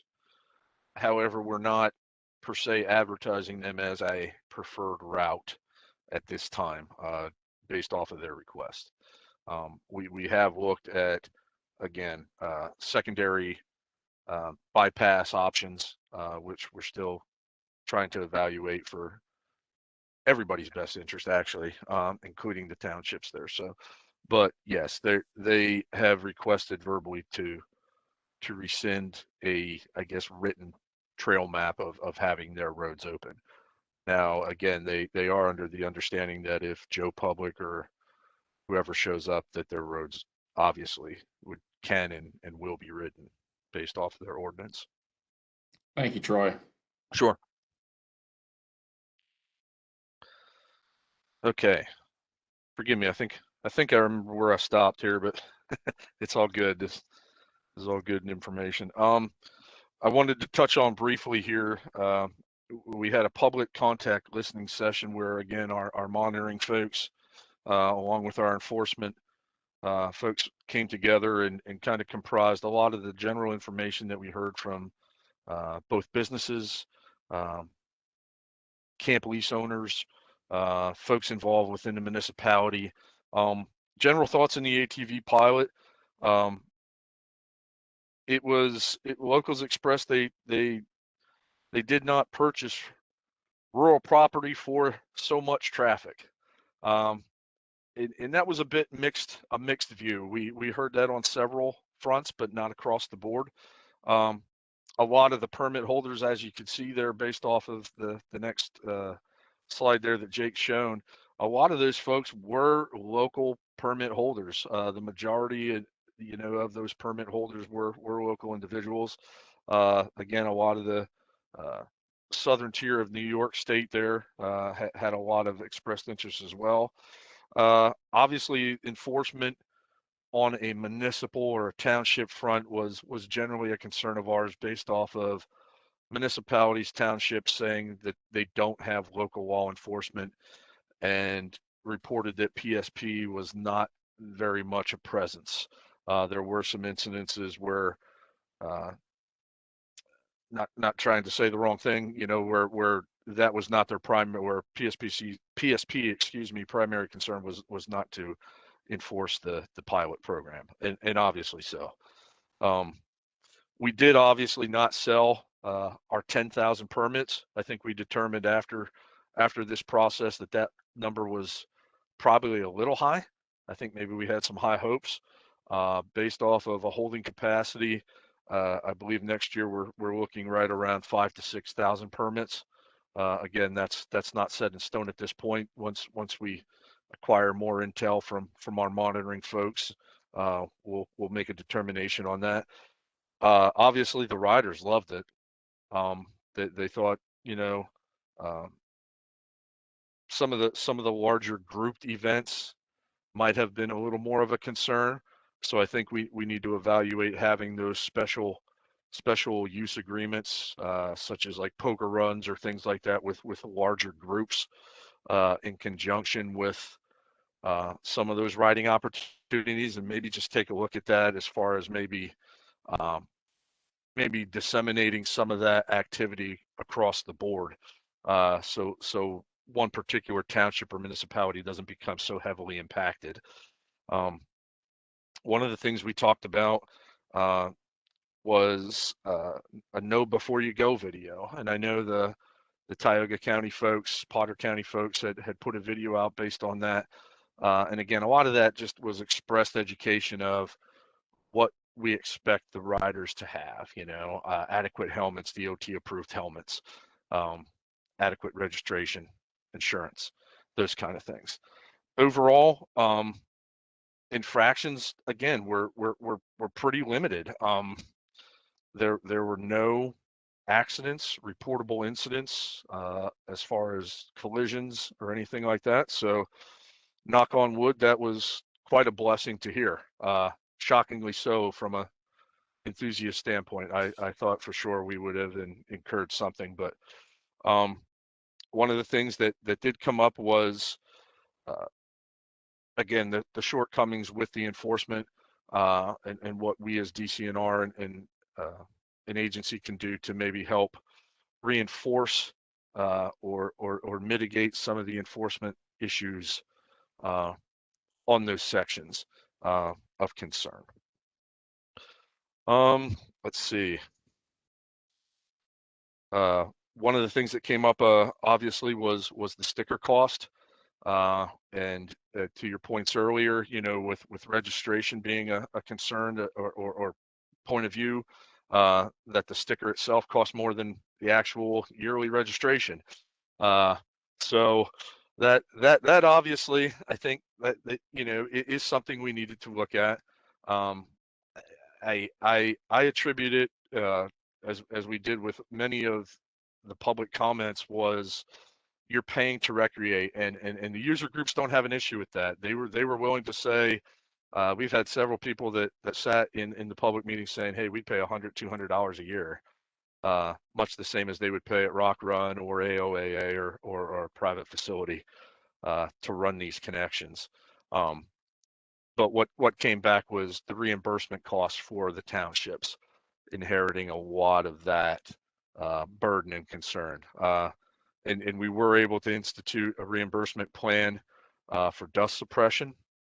And we're still looking at avenues of how we're going to work with that in 2022 and 2023 during the pilot itself. A lot more things. Like I said, the comments itself were predominantly positive. Like anything, it's obviously a concern trying to interact multiple forms of recreation. When you're talking, mixing legalized motor vehicles on roads with, shared use of whether it be ATVs, snowmobiles, or what have you. But generally there weren't too many concerns. Everything seemingly went, and then again, I look around the office here to knock on wood, but seemingly went very well. The businesses, for the majority, expressed a great amount of accolade to us, to the townships, to PennDOT for opening up the connectors, because they did see very much increased business. So again, more of that to come, I guess, in 2022. Are there any questions, I guess, that I didn't cover? And I know we're compressed on time, so forgive me. I want to be respectful of everybody else.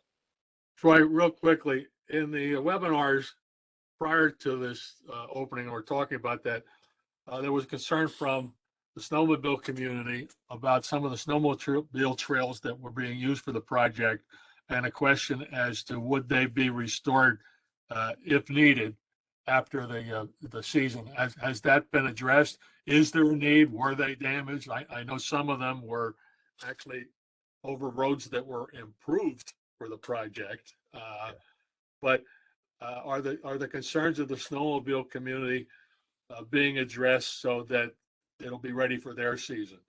Yeah, great question, actually. Thank you. I think what we saw was based on the numbers you saw with allocations for budget, is that obviously those snowmobile monies have decreased significantly. As I don't have to explain that to anybody.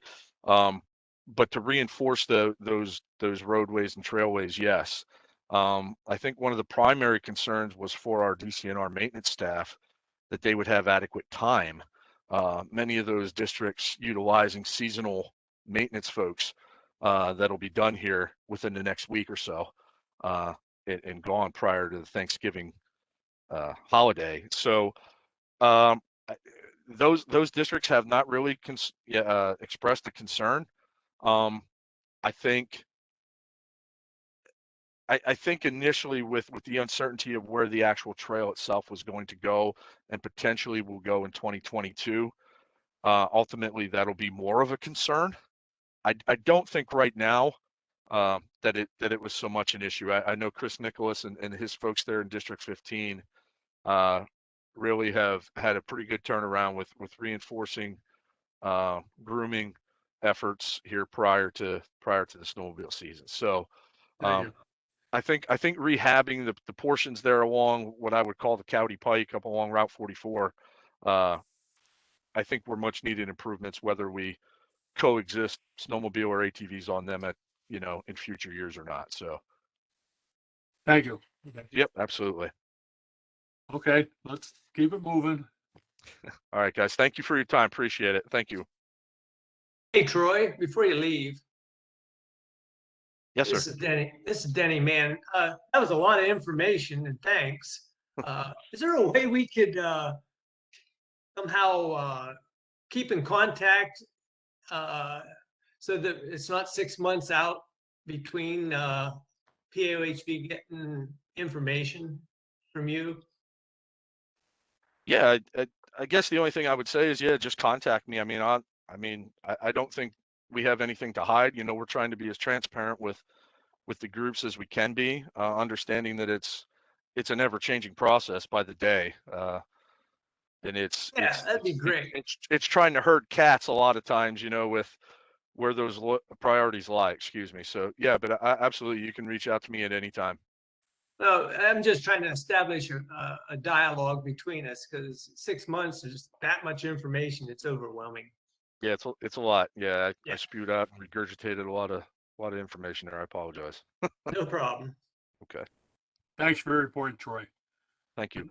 The next topic was actually about a meeting that Jason Albright attended, and since he's with us, maybe he could give us a few comments about the trail users on the Bloody Skillet, Snowshoe Connector area, Monument Tunnel, and that sort of a thing. It must have been an interesting meeting, Jason.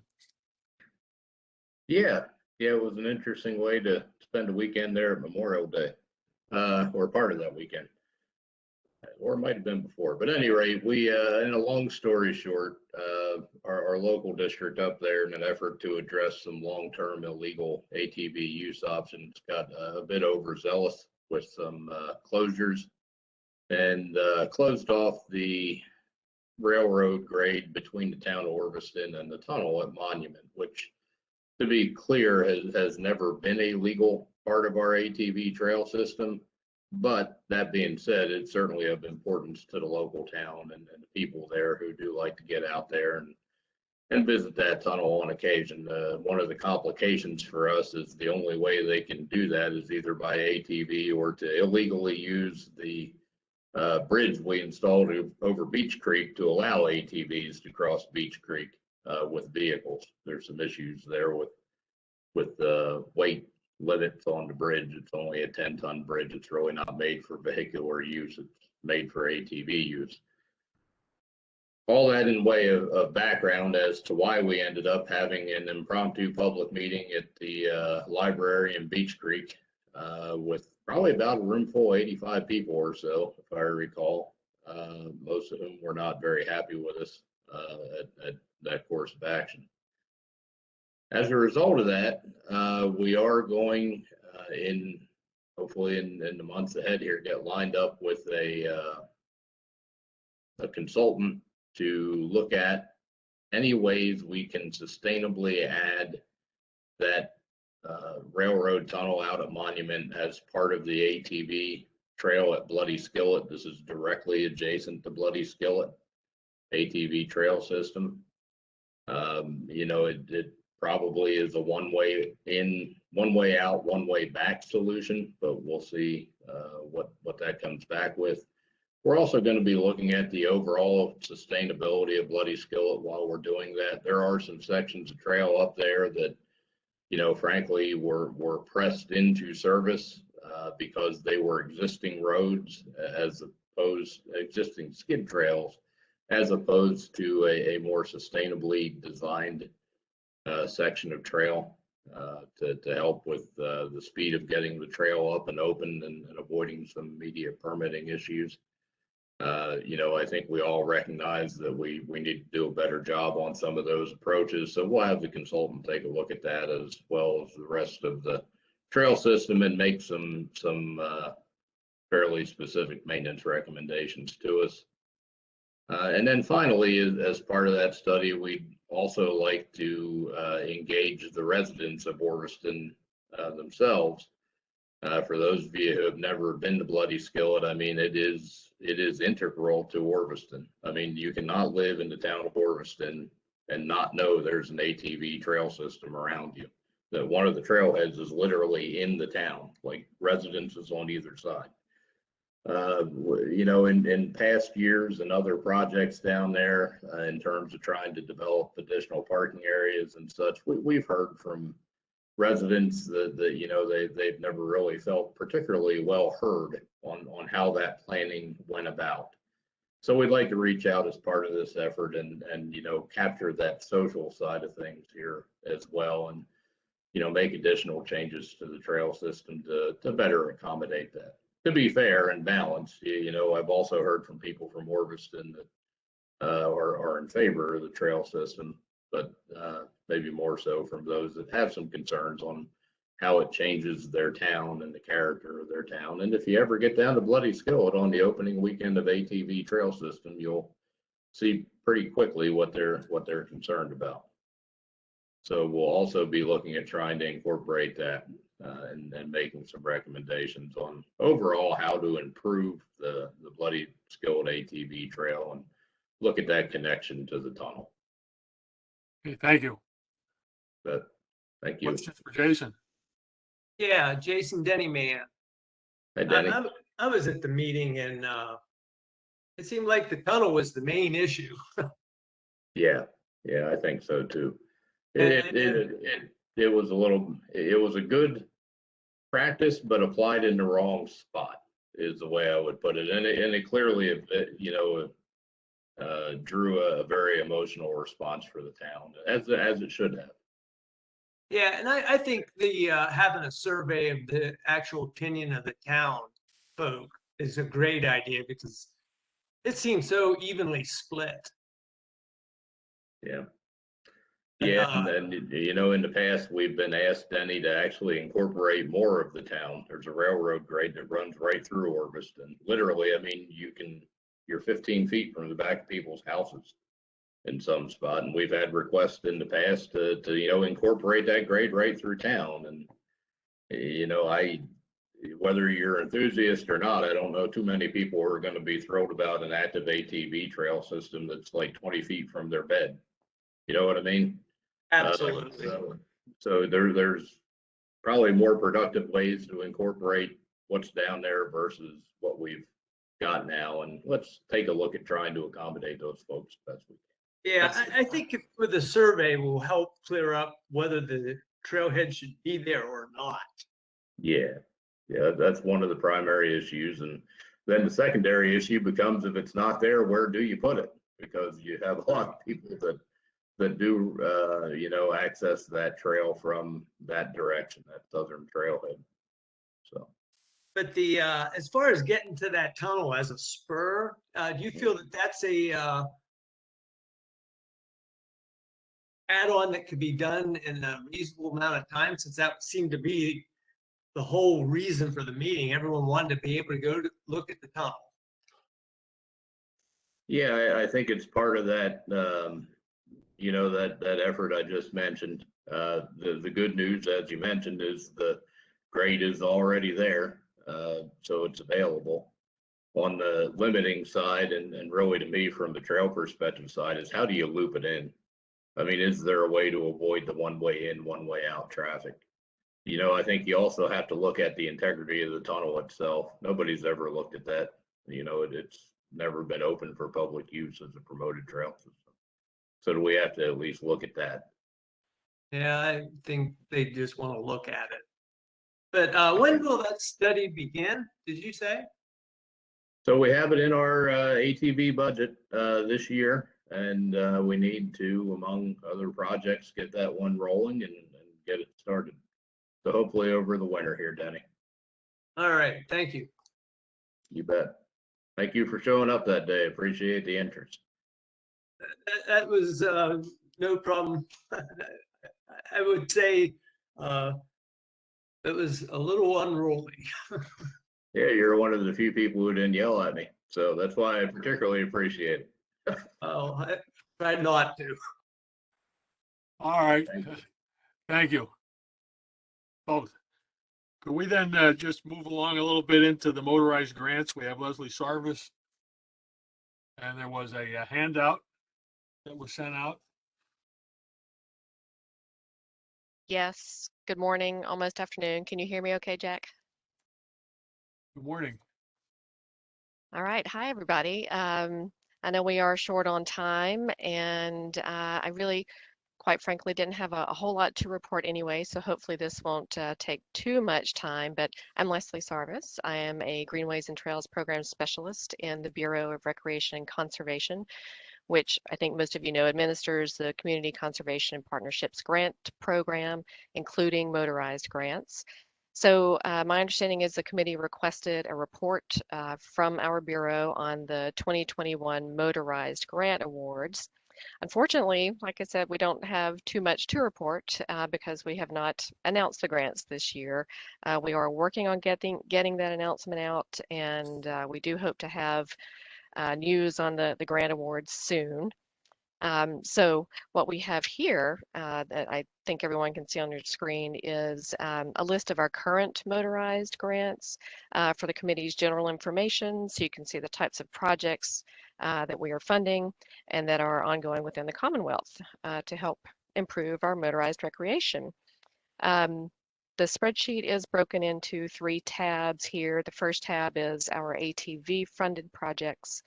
The next tab is the snowmobile funded projects.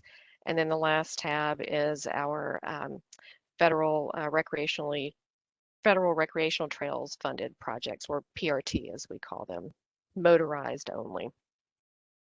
I'll also just quickly add that I think most of you know as well that we have 2 grant rounds for ATV and snowmobile grants, and our fall grant round closed at the end of September.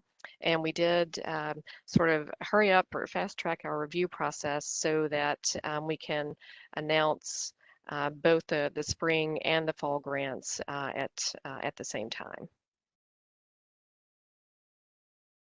So again, I wasn't going into specifics about the list here. This is more, again, for the committee's information. We can send this out afterwards if folks would like to see it. But if you do have any general questions about motorized grants, I'd be happy to answer if I can.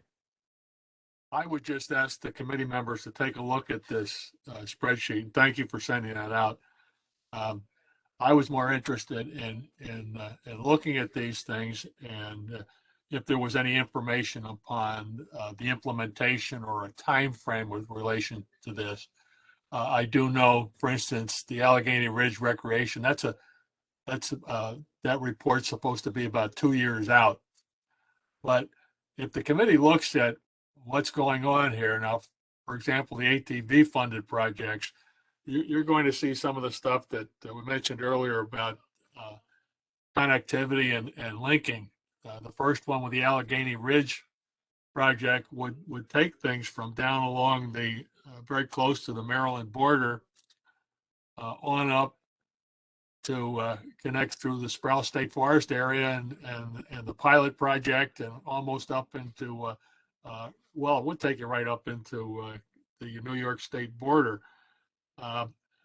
The section of Maryland that's going to be adjacent to is the 2 western counties of Maryland, which have a good portion of their roads, their secondary roads, already open to ATVs and motorized recreation. And then you're you're also linking up with Virginia, West Virginia, and Hatfield-McCoy trails. So it's really interesting. And there's a bunch of other projects on there. Of course, the Central Mountains Connector is on there, but even things in the northeastern corner of the state, Luzerne County, right around Wilkes-Barre, back near where I am in the Lehigh Valley here, it's areas that are reachable and near very highly populated areas. So it's nice to see some of these projects being considered, and things are falling in place. So if you look at all of the tabs, not just the ATV, but the snowmobile and the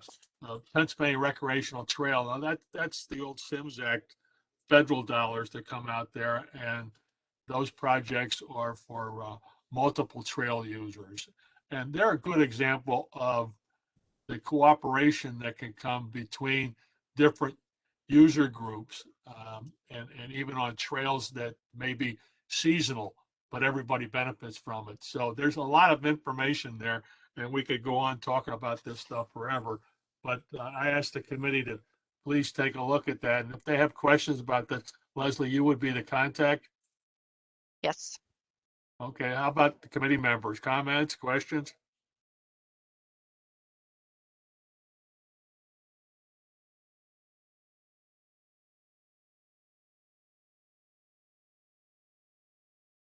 Okay. Thank you, Leslie. Appreciate you sending the information out. Moving on there, updating the DCNR Trail Construction Standards Manual. We can get back to this. I really wanted to get into our discussion on illegal ATV, UTV, OHM riding in the urban areas. And the example we had, and there was information sent out, was a project that's underway in York County and problems they have. Now, there's a couple of questions regarding this project, and I may turn things over to Eric Brueggemann to talk about this. But the point being, we see a lot more riding of illegal riding of ATVs and off-highway motorcycles, and even, depending upon the conditions, snowmobiles in urban areas. Obviously, it's illegal. The information coming from the police is that when they stop these violators, machines are unregistered. A lot of them are stolen. They're obviously being used in an improper fashion. And first off, is that something that should be a concern of this committee, that type of activity and addressing that? But even more importantly, I like to get into Eric discussing his project as a result of something that's being done and issues that they're having with doing a mitigation project where there is illegal motor vehicle activity. And you can see there, it's from the map, it's very close to downtown York. So it's in the northern section, North York there, but still you have major highways going through here, and you have access from the urban community. So Eric, you want to jump in here, please? Sure, thanks, Jack. Just a little more background on this. This is PennDOT Engineering District 8 reached out to the Pennsylvania Off-Highway Vehicle Association asking for help on their upcoming mitigation project for this transportation improvement. Ultimately, PennDOT is going to be required to mitigate a large section of area along Mill Creek along I-83, and it will total about 40 acres of stream, wetland, and floodplain restoration. In the past, as far as I've known, in the last 10 plus years, there's been a lot of illegal riding along this corridor, and there's been it's tough to enforce, as Jack has indicated. Ultimately the police just end up trying to confiscate the machines, but nothing further really happens. The project team with PennDOT has reached out to POHV, and they're looking for some input from POHV as well as perhaps members of the SAC committee here on what may be able to be completed. The challenge with this is that they just can't fence the entire site because it is a mitigation site for wetlands and watercourses, and they can't put a fence through additional wetlands that would result in more impacts, and are ultimately looking for some additional solutions and feedback. POHV has volunteered to do a SCORE training within the coming months with the community of York, and try to get some outreach on contacts within the public community that can be leaders to try to help curb this illegal riding. But we wanted to just first bring it to the SAC's attention and see if anybody on the call has any input or comments.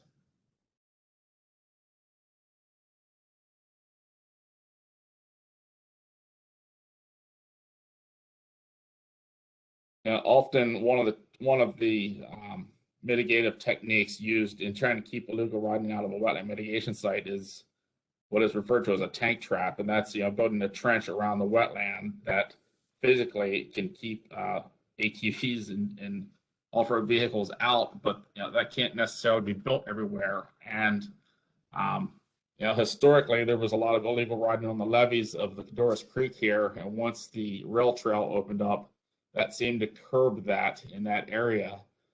One of the challenges here is that folks can access this area from New York by Ebert's Lane, and ultimately, go along a utility access corridor throughout this area with little prevention measures that the state can complete, because they can't install a fence around this entire site apparently. So that's sort of the summary.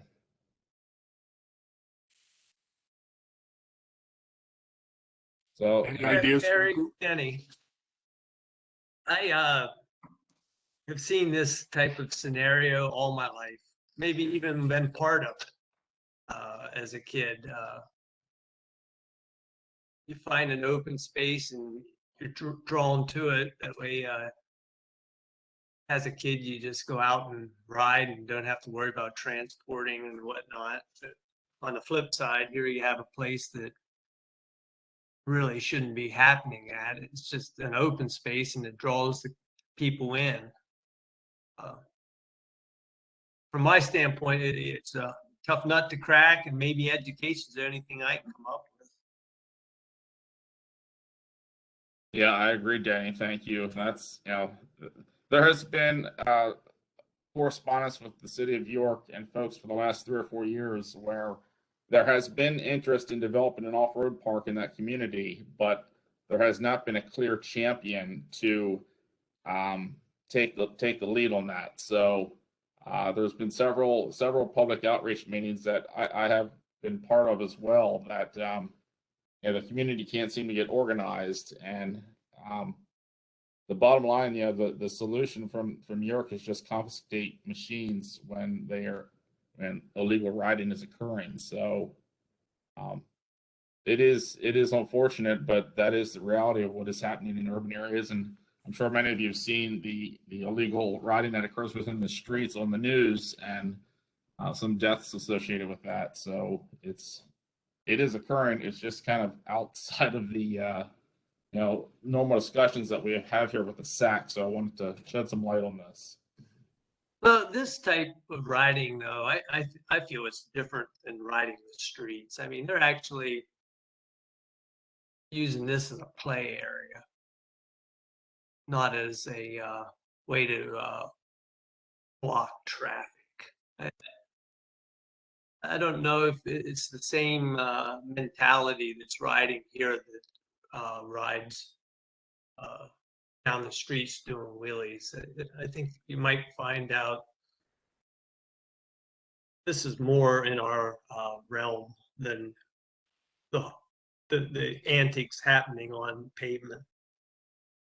Yeah, I was going to just add in, this is Jake, kind of going off of what Denny just noted, that Yeah, this is kind of a occurrence in multiple different urban areas in York, Harrisburg, even in Philadelphia is one of the major areas. However, I think each one of those areas has a different type of user group of what they're interested in doing. So in this York area, I would at least suggest continuing to look into maybe finding some type of location for a legal riding area for folks. I know that there probably are still issues with folks riding on the streets there within the city.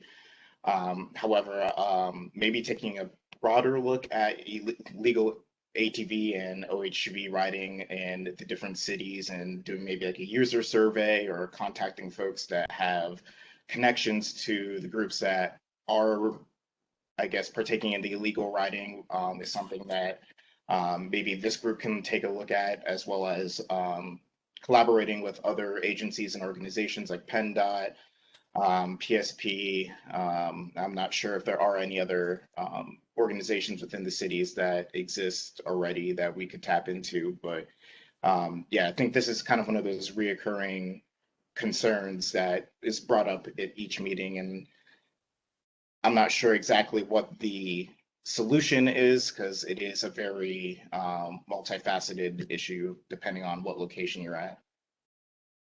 Jake, Thank you, Jake. I appreciate that input. Danny had said, so I don't think this is an urban issue. We've been seeing it in rural Pennsylvania since there were ATVs. It's the same thing. And like Denny said, you know, more than likely the folks that are riding in this area are using it as a play area. And you might be able to get them to go to a designated play area. But then again, you have the transportation issues. You know, if you put it in North York, then the folks in South York wouldn't have a way to get there. But I also think, like you said, Jake, there are multiple user groups here. So it's the folks playing in the unauthorized play areas is one group, and then folks riding down the road in our cities is, I think it's a different group. You know, I encountered a group of young riders on Walnut Street in Harrisburg about 3 or 4 weeks ago, which actually changed my view of this riding in urban areas, because these kids were having fun. They're having fun on their ATVs and motorcycles, and I sort of likened it to opening up the roads in North Central to allow folks to have fun on their ATVs and motorcycles on township roads and those connectors that we have. How you fix that, I'm not sure that you do. You know, you could put in a play area, but that's not what they want to do. They want to ride down the roads. Not sure there's an easy fix for that one. If there is, thank you, John. I think some public outreach is really some of the best advice that we can perhaps give to PennDOT in the future, and educational outreach. So, but certainly isn't going to completely resolve the issue. On a national level, Cleveland, Ohio, and Philadelphia have both tried to do urban parks, and it kind of came back to the same issue of not a clear champion, and I believe that's the same result in Baltimore, Maryland, and so it is a unique scenario that continues to pop up.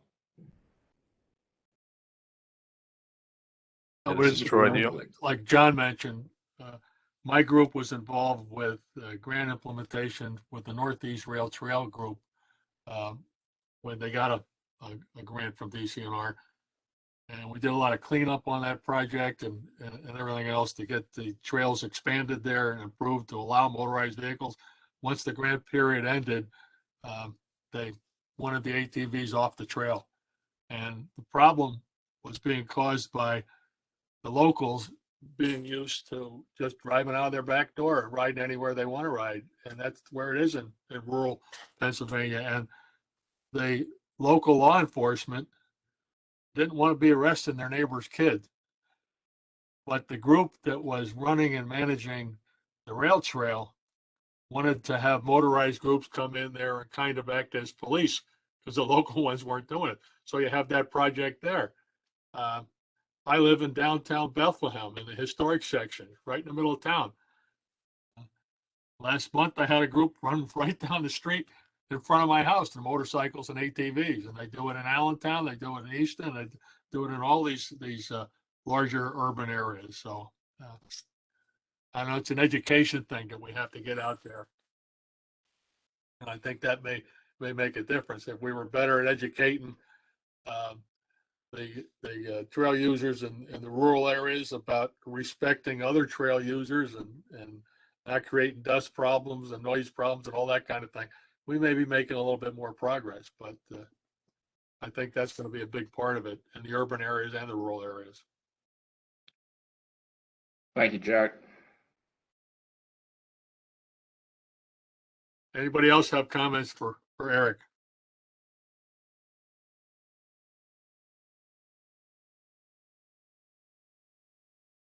Okay, if there's no comments, then I'd like to try to return back to our agenda. Updating trail construction standards. This is just a point that needs to be done. Larson Associates was involved with our group, and we had a subcommittee that worked with them on that. I'll have to discuss this further with DCNR if that's a possibility to do that again. We're running pretty late. I'm not sure how much time you have dedicated here, Jake, but I'd like to move on. We've been at it for 2 hours and 15 minutes now. User group concerns, if we could at least get into that and run down our groups. Snowmobile Association, any concerns from that group that haven't been mentioned already?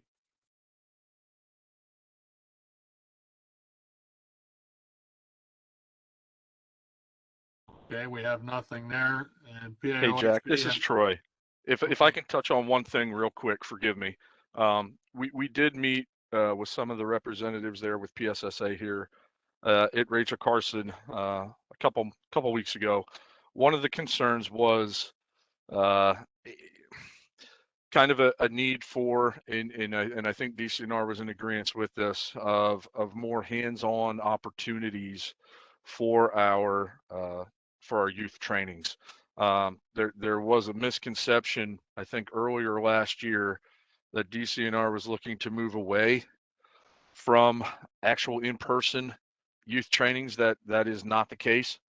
I know, and I know there's more research to be done with looking into the online aspect of that training. However, our intention, and I want it to be clear, is that we are not and will continue to reinforce and support in-person snowmobile training for our youth. So that's all I wanted to say, and that's all I had. Thanks. Okay. Jack, this is Liz. It took me a while to get unmuted here. No, I appreciate all these groups and their meeting and their discussion. I think the more we can work together for the future, good of all outdoor recreation, the better off everybody will be. And I look forward to seeing some movement on increasing that registration fee. Thank you. Thanks, Liz. Okay. And POHV has been jumping in there with our concerns and what's been going on there. Brad, I know you're still with us. Any concerns from the Economic Development Association? I know our groups, our motorized groups, are interested in pushing this to see the positive benefits of economic development that come from these connector trails and try to see things that are similar to what happens with Hatfield McCoy. But what do you have to say, Brad? What about your concerns for your group? Here we go. Really, no concerns. The biggest thing, which I mentioned real quick before, Jack, was that is simply, the more trails that are made available, the more legalized, the easier the riding is, the more positive impact it's going to bring to the state, and that's really what the Economic Development Agency wants to see. So listening to everything that's going on, I'm very encouraged that there's a lot of good things in the works. I know nothing's easy, but it looks like we're making good steps in the right direction. So it's Thank you. good. Thank you. All right. Thanks for being here with us today. You bet. We don't have Farm Bureau, Community Economic Travel Council, Game Commission. Tim, are you still with us here? Have any comments? Yep. Good morning, or afternoon now. I do have one thing that came up in the last 6 months. I don't know how many folks are aware, but we did have an incident with an ATV where one of our game lands maintenance workers was actually struck by a juvenile actually riding an ATV on state game lands, 326 in Schuylkill County. Near the Gordon area. So I just want to make folks aware of that if they weren't aware. But that happened on July 19th this summer, and that person is still not back to work yet, still dealing with rehabilitating and getting their self back together. Basically, there was some road work going on, and our maintenance worker was there. The juvenile was on game lands, obviously not supposed to be on game lands with an ATV, and saw our person, and for whatever reason decided to steer towards him and run him over. So he actually had quite severe injuries to one of his legs. So just wanted to make the group aware of that. I did also run down some information that Eric had requested at the last meeting. So I can cover that now, or I can just send that to Eric through an email if that's in the interest of time. You want to get into that? Take a couple minutes.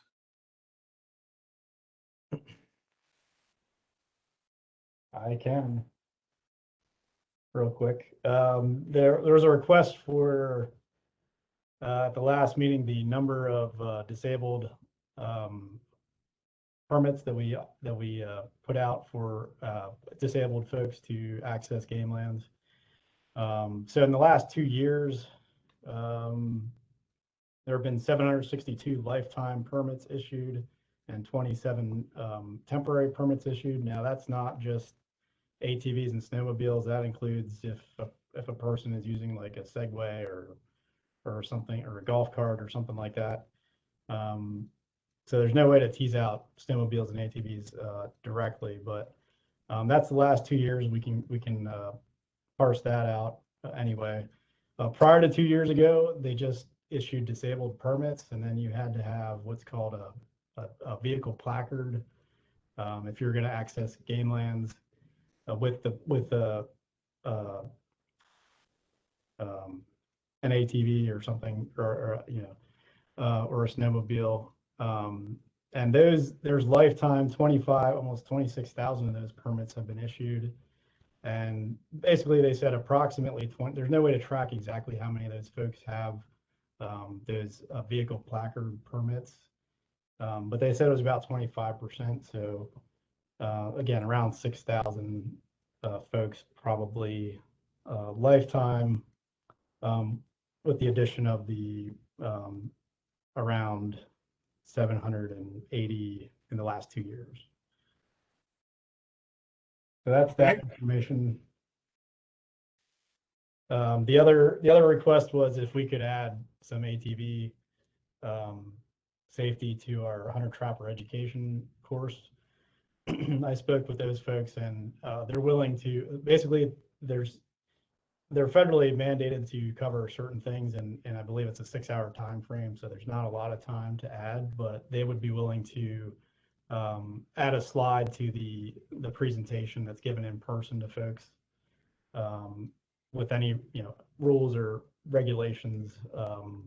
So that's something that I guess I would have to contact Troy, I'm guessing, to maybe link him up with our education folks to see what could be potentially be added there in regards to where folks can and can't ride, like especially emphasizing that folks can't ride ATVs on game lands except if there's if they're disabled and it's on a designated route. So okay, thanks for looking that up, Tim. Thanks a lot, Tim. That's good input. Sure, thanks. Is Bob Monroe still here from ANF? Any updates, Bob?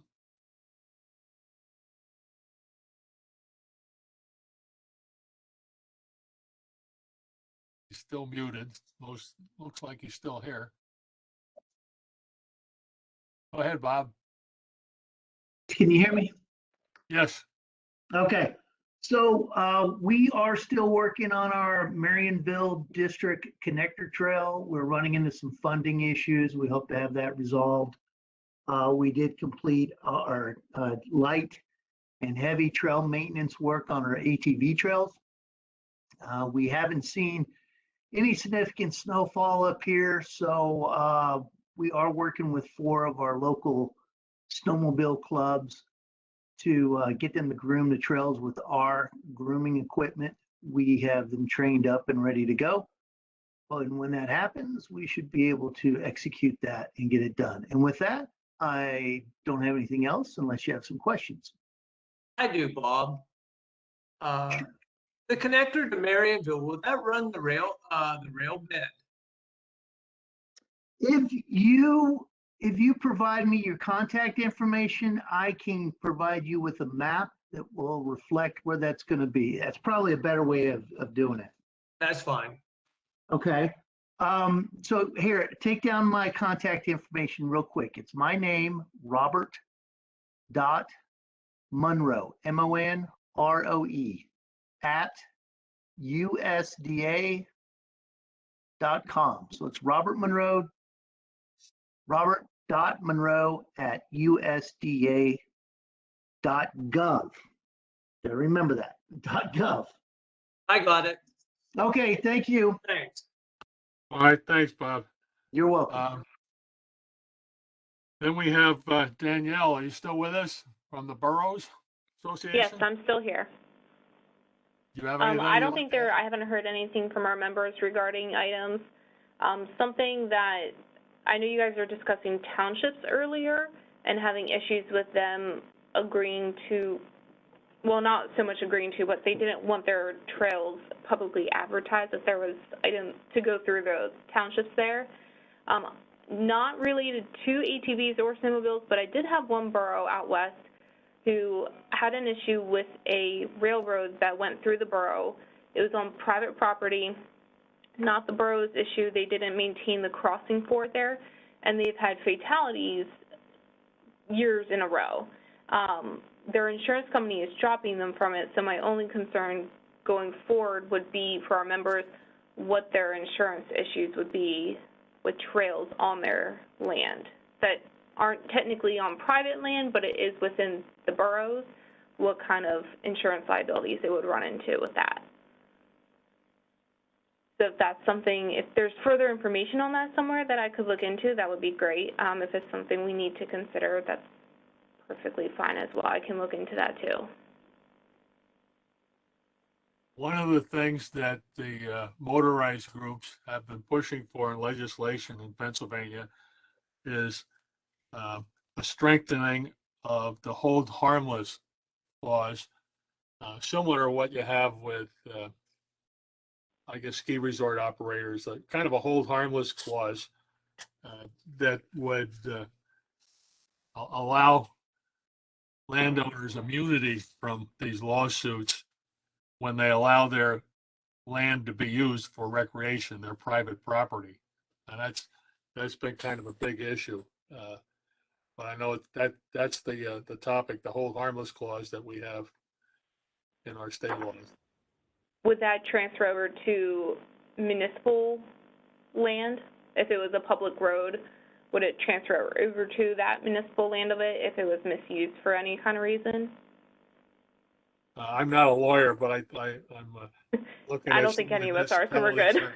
Yeah, some of the municipalities have civil immunity, and I'm not sure to what extent that moves there. But you're dealing with a government organization, and you're talking about private property, and the owner of that private property would be the one that's responsible. So. Right, and with the borough I had mentioned with the railroad, even though it was on private property and privately maintained, the borough itself was also sued by the individuals' families who have passed away. They sue everybody in sight. Yes, they do. So that's an and issue. I think that would be it for me. It's just the only concern with getting more into the public roadways, and I'm sure there's boroughs out there that you guys utilize for the roads for trails and items. But that would be just my only concern on that risk going forward. Well, I'd look for additional guidance coming from DCNR as they work through their pilot projects and looking for, as we heard earlier, part of that connector project is going to involve a little bit of a stretch on private property, and right, if they're going to get an easement on that, or how they're going to handle that. So that'll be interesting to see how that evolves, but that would be something for you to follow. It will. I'll look forward to that. Thank you. And I have nothing further then. All right. The other group we have is our Senate and House representatives. Emily, do you have any comments or questions yet? Are you still with us here?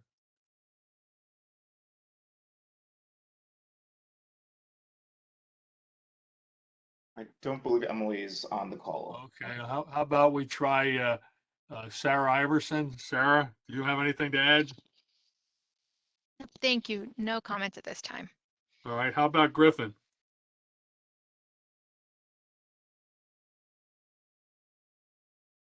With that, then we've covered the group. Is anybody else want to throw anything in here at the last minute?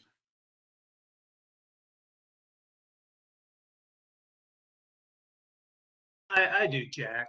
Denny Man. As far as like the 2 dirt bike registration bills goes, it would really help the process if we knew what the DCNR hardships are, so that we can massage the wording to make it more appetizing for the DCNR. There isn't any reason to have a bill if the DCNR totally opposes the bill. So I guess I'm just asking for a little help to see if we can't work together and come up with language that makes everybody happy. All right, Jake, that would be something we'd address through Eric Nelson. Yes, that is correct. And all right, we'll try and set up some kind of discussion with Eric so we can handle that. Great. And I can send out a list of the emails of the DCNR folks that presented today. Thank you. That would be helpful. Well, if there's nothing else, I would make a move to adjourn. Jake will be notifying us when we have our next meeting. We will be sure to be considerate of not scheduling the meeting during snow season for our snowmobilers.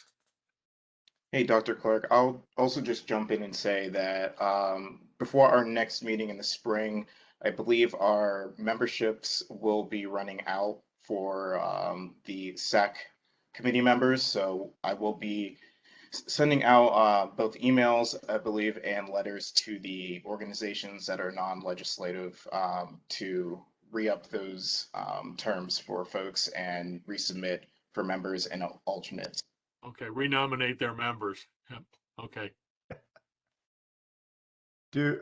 One quick question. Do we anticipate in-person meeting next meeting, or is it strictly depending on how things are going at that point? Yeah, that is correct. We are not entirely sure what we'll be doing for our next meeting. It might be a hybrid, or it might just be strictly in person, but we are still working on figuring out, I guess, with the pandemic and everything, of how to continue on with our meetings. Thank you. It would be nice to have an in-person meeting.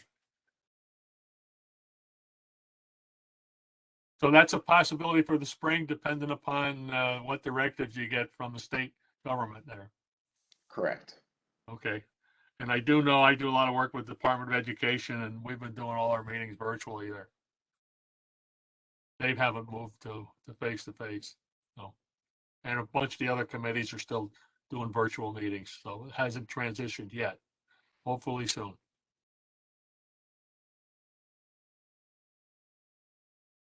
Okay. With that, we'll adjourn our meeting. Thank you all. Thanks, Jake, for pulling everything together there. Thank you, everyone. Thank you. Thank Thanks you. for everybody sticking with us. Thanks, Jack. All right.